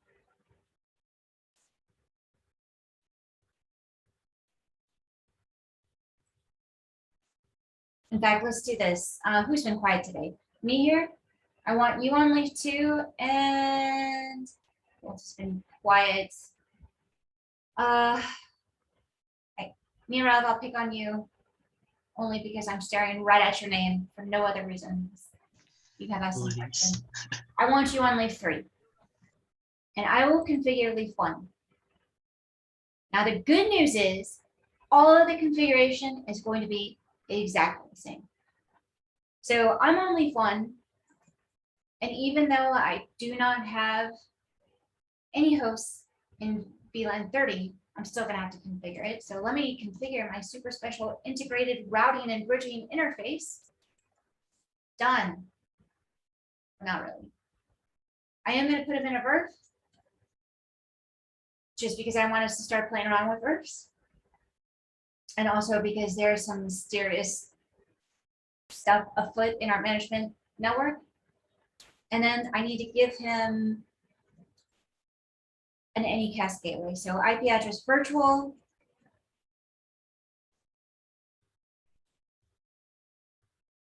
I'm gonna do the same thing for 30 because that's the rules of asymmetric. And it's 30, 30, 31/24. And that's what you guys need to configure on yours. That's it. This right here turned me into asymmetric IRP.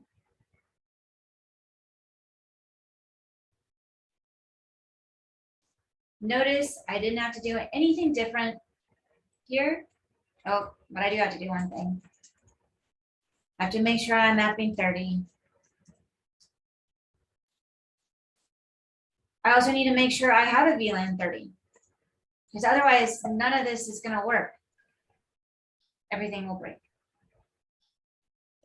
So here leaf 1 is not in MLAC, right? That's correct. So even if it's not MLAC, we need like have IP address virtual. We can also do like standard IP addressing, right? I could.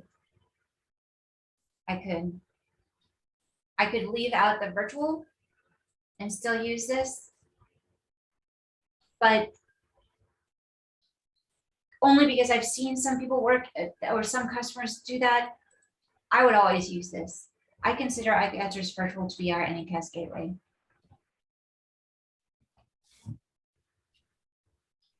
Okay.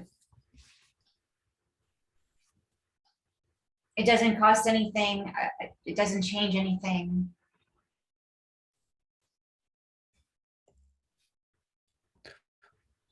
Okay, but yeah, so just for consistency, right? Yes.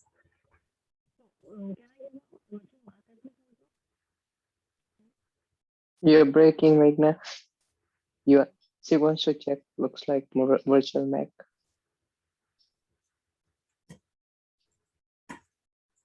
If I'm running an Anycast gateway, I will need a virtual MAC,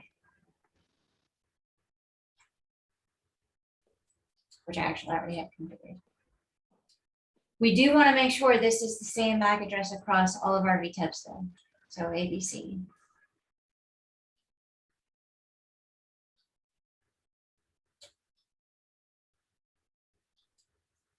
And if we take a look at our VXLAN interface,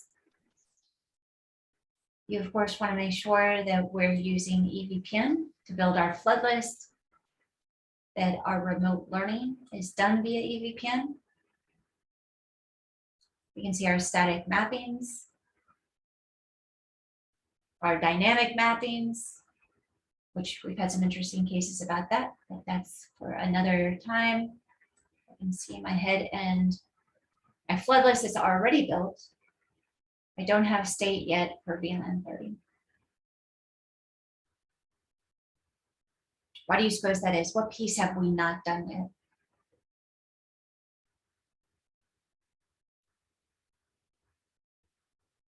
I have this piece, which turned me into IRB.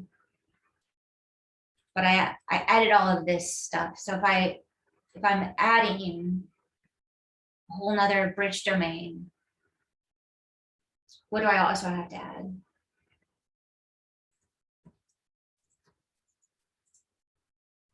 I've added my data plane. Oh, I haven't added it here. I need to add this. All right, so now I've added my L2 construct. So I've got my L2 good. My L2 VNI is good. And what's the last piece?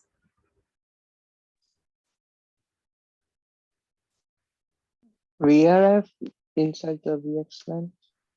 Say that again? The VRF we need to mention inside the interface VXLAN one. No? Is it? Under router BGP. Yes. I need to update my control plane. So if we take a look, we can see that I have a macro for VLAN 10. And I can either convert that to a VLAN aware bundle, just in case I'm planning on adding 20 more VLANs, or I can just give it its own. We'll do VLAN aware bundles for symmetric, just so you guys can see that. We'll give it an RD.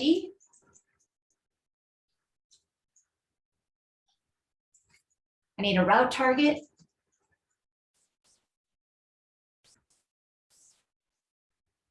And I need to redistribute anything that I learned, because maybe I do end up attaching a host in VLAN 30 down the road. And I certainly don't want to skip on any of this and have problems and nobody knows what's going on because it's been set up forever. So now I should have two EVPN instances, one for VLAN 10 and one for VLAN 30. And let's see how our coworkers are doing on leaf 2 and leaf 3. If I do show VXLAN flood VTEP, we're looking good.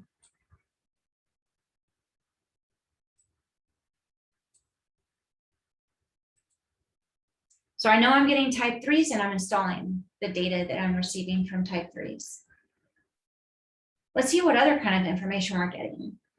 Let's take a look at our type 2s. So show BGP, EVPN, route type, MAC IP.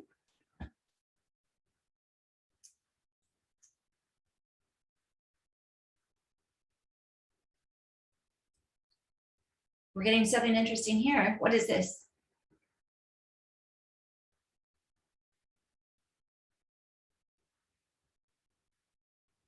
Is it like for ARP table or? Yeah, this is a type 2 with MAC and IP both. Yep. And what's interesting is that it's coming from our host A.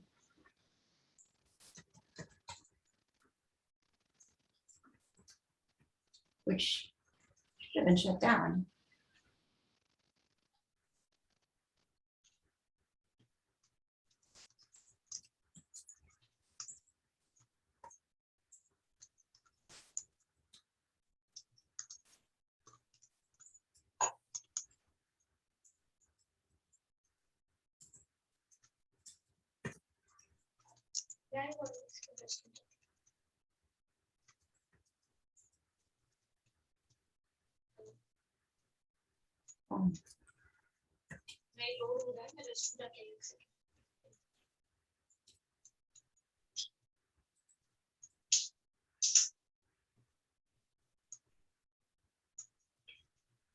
All right, so great job on leaf 2 and leaf 3. Clearly something's working.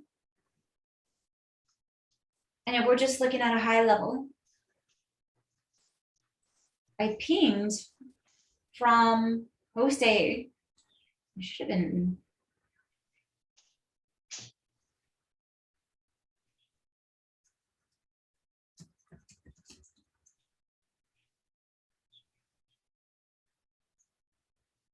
Okay, let's take this step by step. So when host A pings over to the temp host, and if we're looking here, so host 1 is pinging host 4. His packet is, what's the destination packet that leaf 1 is going to receive? The destination MAC that leaf 1 is going to receive. Its own MAC. I'll be interface like Right. gateway. So this is actually, that's actually a good question because we have the virtual. Let's just do this.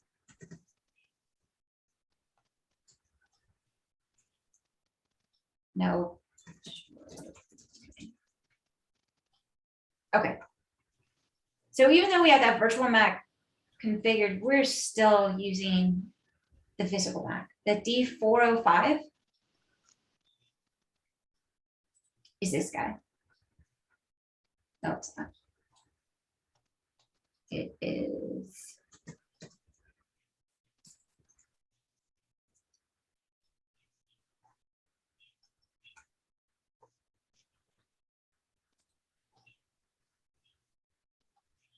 Maybe this was our problem earlier.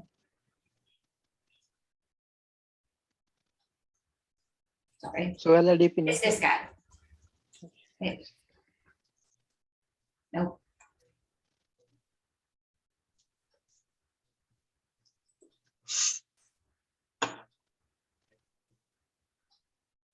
Can you do so LRDP neighbor on E33 and see is it connected to the same?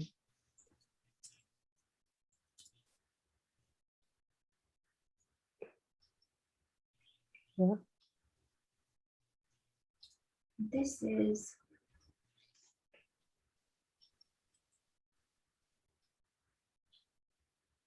Check the MAC address table and see 2899 here source of width.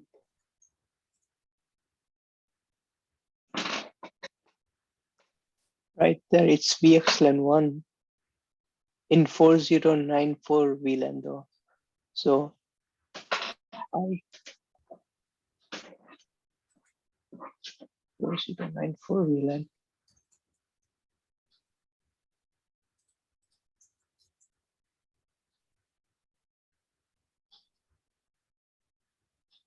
So are we getting that from these guys?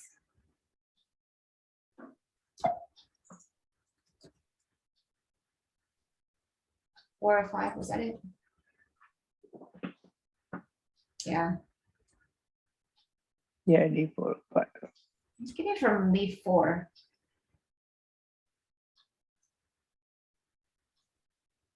Which.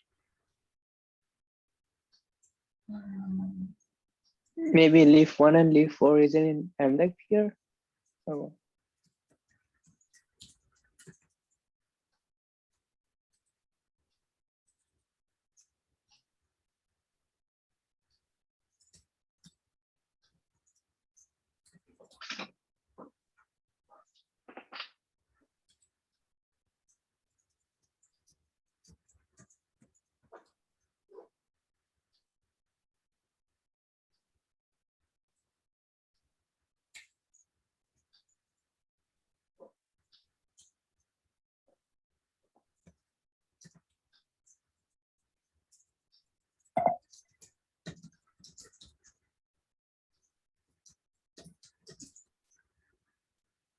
There we go.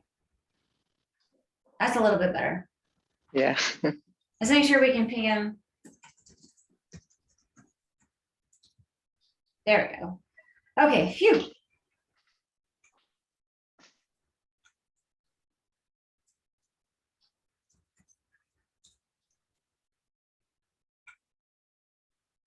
All right, so host A is going to ping to, let me just shut these guys down, to our temporary host.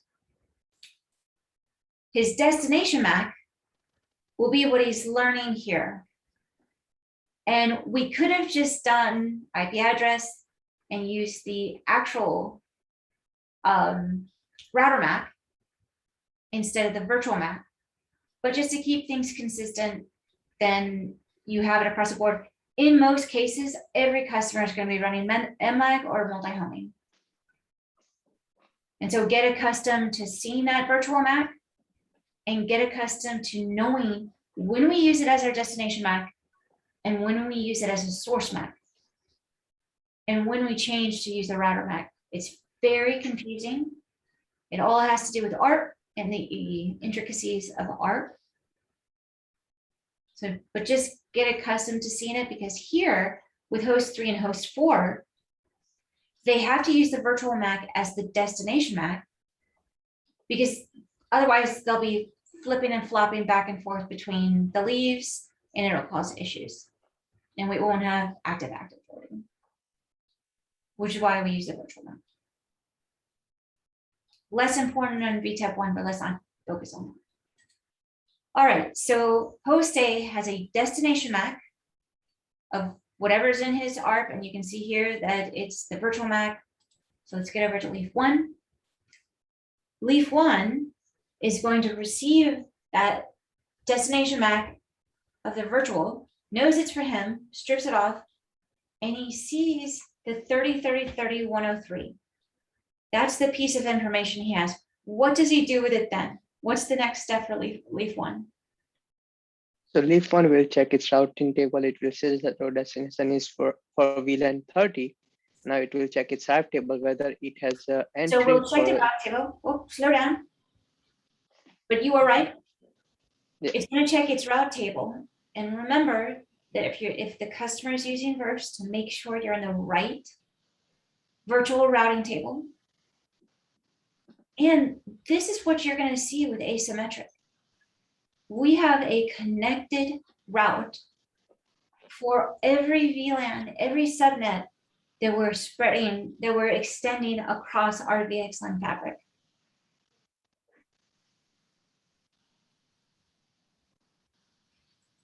Did we learn this with a type 5 route?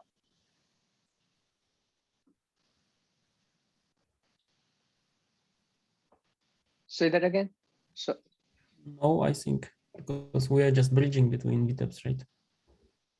We are bridging between VTEPs. But how do we have this entry? Manual because we configure. created a SVI. We right? manually configured it. That's why. So if they actually accidentally manually configure this and don't put it in the right verb, then we're gonna have a problem. So when you're troubleshooting, just make sure that we're looking in the right place for the information. All right, so we come in, we do a route table lookup, we see that we're locally connected. Where do we go next? Check the ARP table now. Uh-oh, he's not there. VRF. Do a VRF. Right. Oh, So ARP also needs to be in the correct verb. 30. So we don't have that, right? The one which you are thinking. I don't have 103. So it's gonna send the ARP to its local I haven't interface. pinged it yet. I haven't pinged it yet. So let's do a little bit of digging first. Mhm. I know I have a connected route. And I know this 100 lives on host A. We can ignore him. But how would I normally build this out? What control plane am I using?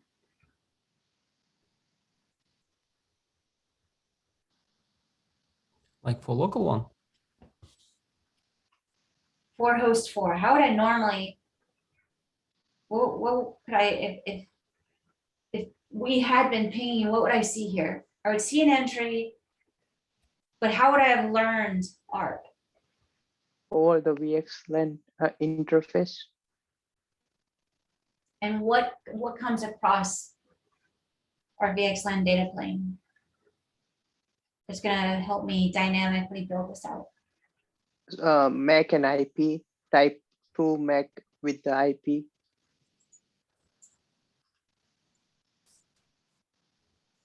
Right.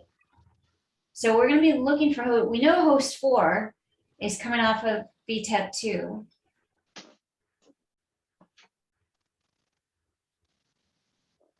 I don't see any entries though here for it. Yeah, right now we don't have it. That's why we have not added it.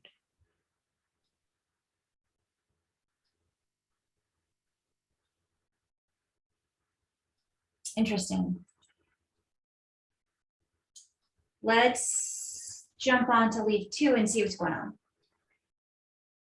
So we should have learned about host 4, and we do. We're learning him dynamically on port channel 10.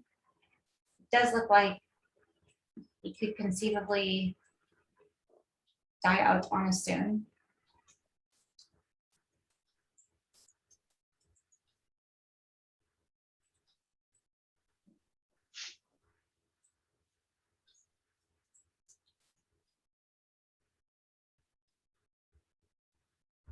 So I'm interested in this, my local ones. Mhm. I've got just my Mac, my L2VPN. So this is VLAN 10. I want VLAN 30. My route target is 10,030. I'm also learning about him across the VXLAN fabric as well, just because this is what I'm getting from leaf 3. But I'm not getting anything else. Why is that? Do we see, so we are looking for host 4 entries from leaf 2, right? We're checking for. We are checking to find out why we don't have a MAC plus IP route type 2. On remote side, because I think we didn't ping from host 4 like our VTEP 2. But we don't need to. Ideally, as soon as host comes online, it sends a type 2 LSA, right? So all the Unless all we're the in some state where we just got stuck in L2 VPN, because if we're not even sending it, which we're not sending the MAC IP. And so that's why I'm curious to find out why we're not sending the MAC IP. Let's see if we have ARP. Nope. Yeah, I think as soon as we have ARP, we should send it to like Nope. spine. Yeah. So do we not let's have start ARP because we just haven't spoken? Let's give it a try. So I But want to if, even I think even if you don't ping like if you just ping from remote host to remote VTEP, it will trigger this like update to the BGP, right? we can try it. So if we just ping this, you think it'll update? But which others is this like VTEP others? This is not host, right? This is, oh, you want me to ping 2222? no, Oh, just pick host, the 103 IP address. yeah, host IP 103, address. 103. So the host itself. Yeah. Okay. So that was a little bit different from what you had been saying earlier, but But yes. I mean, we can also, I think, ping from remote VTEP this host 4, like from VTEP 2. Oh yeah, what Gani is trying to say, Sarah, is Like if instead we of ping pinging it from here. the host, yeah. Yeah, so like local gateway default. So what is a risk if we ping from leaf 2 or leaf 3 to the host? Because it will generate ARP entry to host 4 on leaf VTAP 2, and then it will send this MAC IP update to the like all other interested VTAPs, right? What if we get my thing out? All right, I'm on the Jamboard right now. Oh, I'm showing on the screen, so that's good. What if I am leaf 3 and I ping to my host? What am I drawing?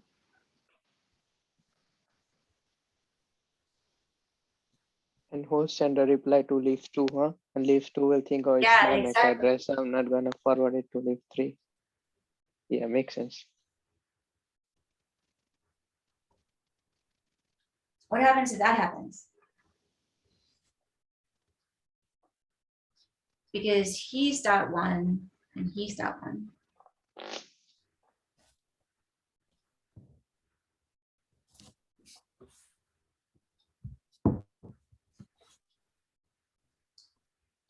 You mean So what? if we go back here, there is a warning.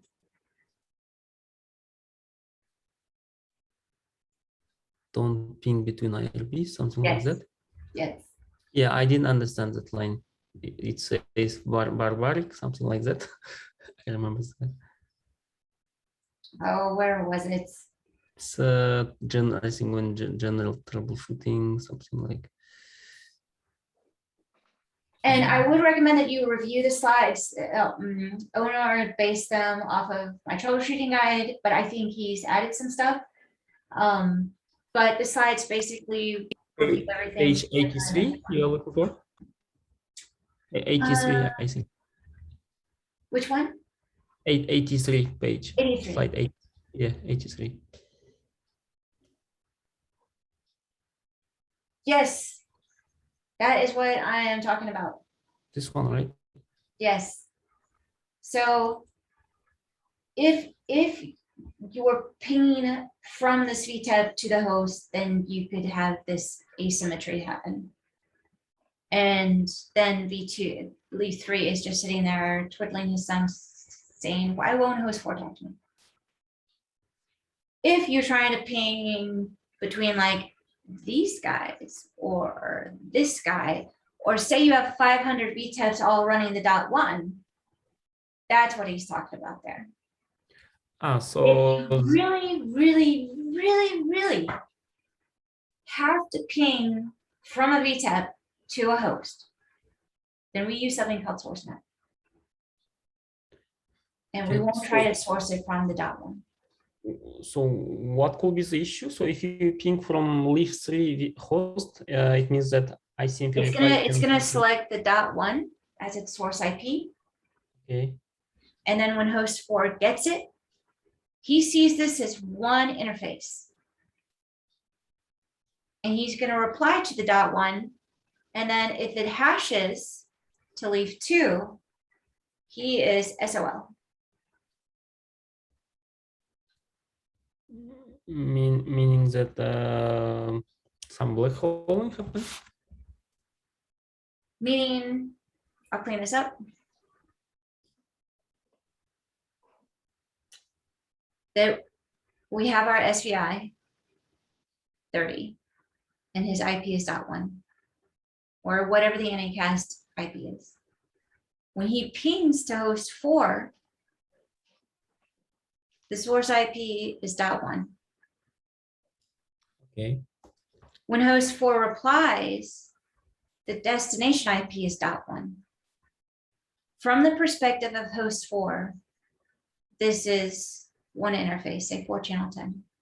Yes, so it can hash out to different VTAP, So right? he can hash over to leaf 2. Leaf 2 says, oh, this is my virtual MAC or whatever my destination MAC is, but it's me because they both share the same. And so he thinks it's his. Then he looks at the destination IP and it's the .1 and he's like, oh, well, that's also me. Thanks a lot for the ARP reply.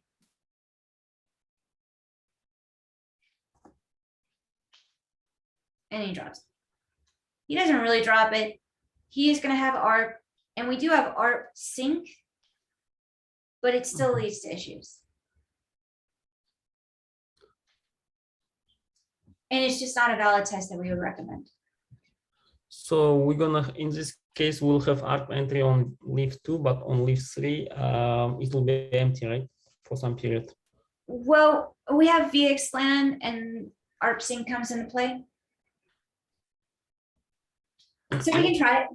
But what is I just, and it will most likely work, but I just want you guys to be careful because this is not anything I would ever recommend a customer to do. And we'll have cases where customers are doing this and it's leading to issues and failures and they don't understand.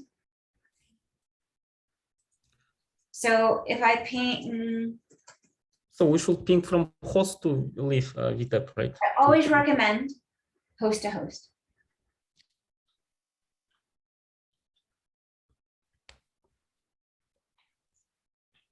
Always.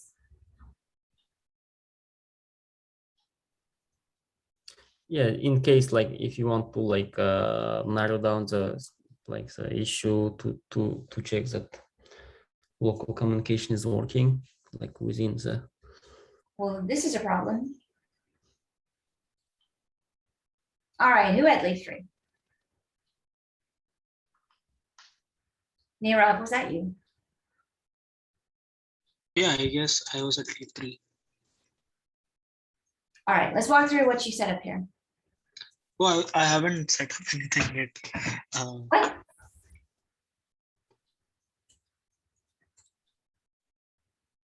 No, you have not.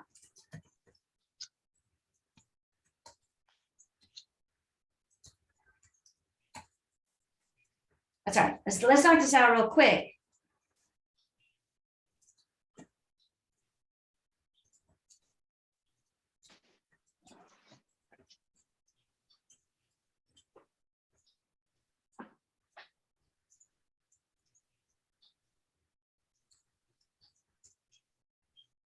Okay, so we have good L2, L3. Can we Yeah, make sure we L2. have the same on the leaf 2? What? Leaf 2, do we have the SVI configure already? Mihir, did you Good. take care of leaf 2?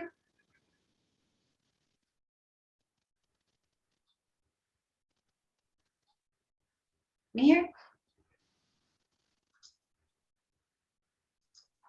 We'll check. All right, so we have good L2 VNI.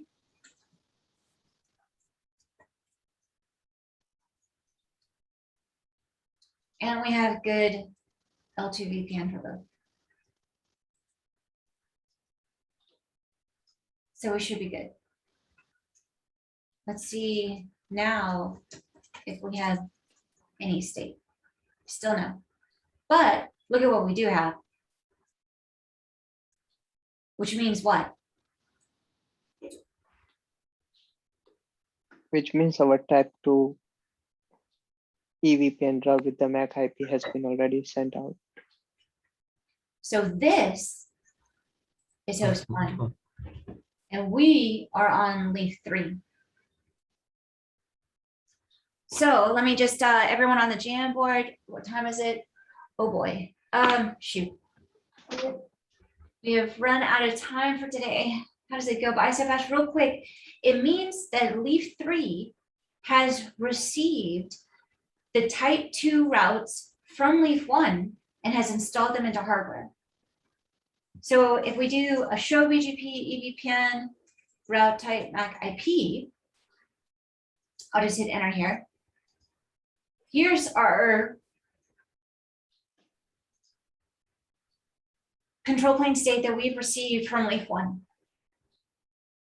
And we know that because of our RD. And you can see that we have 2 entries for VLAN 10. We have the MAC and we have the MAC plus IP, Which is technically just ARP, right? which is our. So notice that as soon as we introduce layer 3 into our environment, then we'll get that second type 2. And we'll take a quick look at leaf 2, because I'm not sure if Mihir had time to do this. So we'll look at our L2 constructs. That looks good.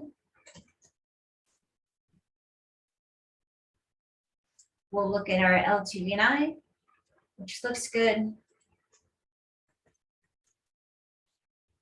Oh, I missed my L3 construct. Actually.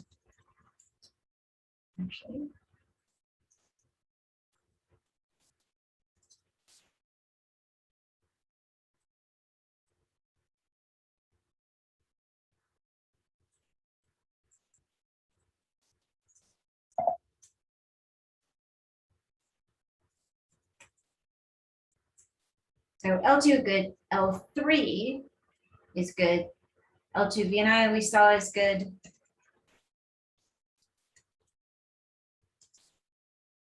Our L2VPN is good.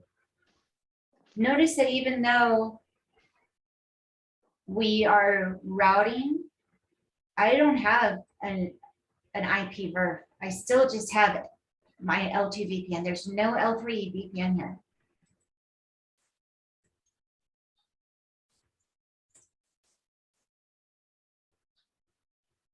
But I should still have good state. I am getting state from leaf 1.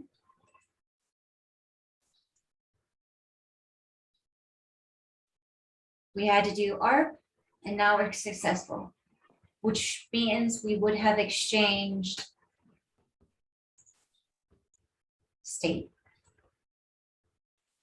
Which means on this guy, notice before I hit the up enter and enter, from both the perspective of VTEP 2, leaf 2, and leaf 3, I had only the MAC.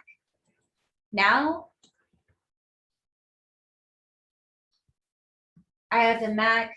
Well, really we're focused on 30. I have the MAC. Oops, not that one. This one. So leaf 2, VLAN 30, MAC. Leaf 3, VLAN 30 MAC. And then from both leaf 2, the 102, and leaf 3, 103, I have the MAC plus IP, aka ARP. Once I receive this, then I will put him in my ARP table. Et voila. We're good to go. And how we had ARP entry for host 1 on leaf 1, like before that? So we pinged from host 1, leaf 1, right? We pinged from host A. Yeah, if you... okay, can you go to host A? Okay, so we pinged like VRF8 and that one, so to generate ARP entry on leaf 1, right? Okay. All right, with that, I'm going to go ahead and stop the share. I'm going to stop the recording.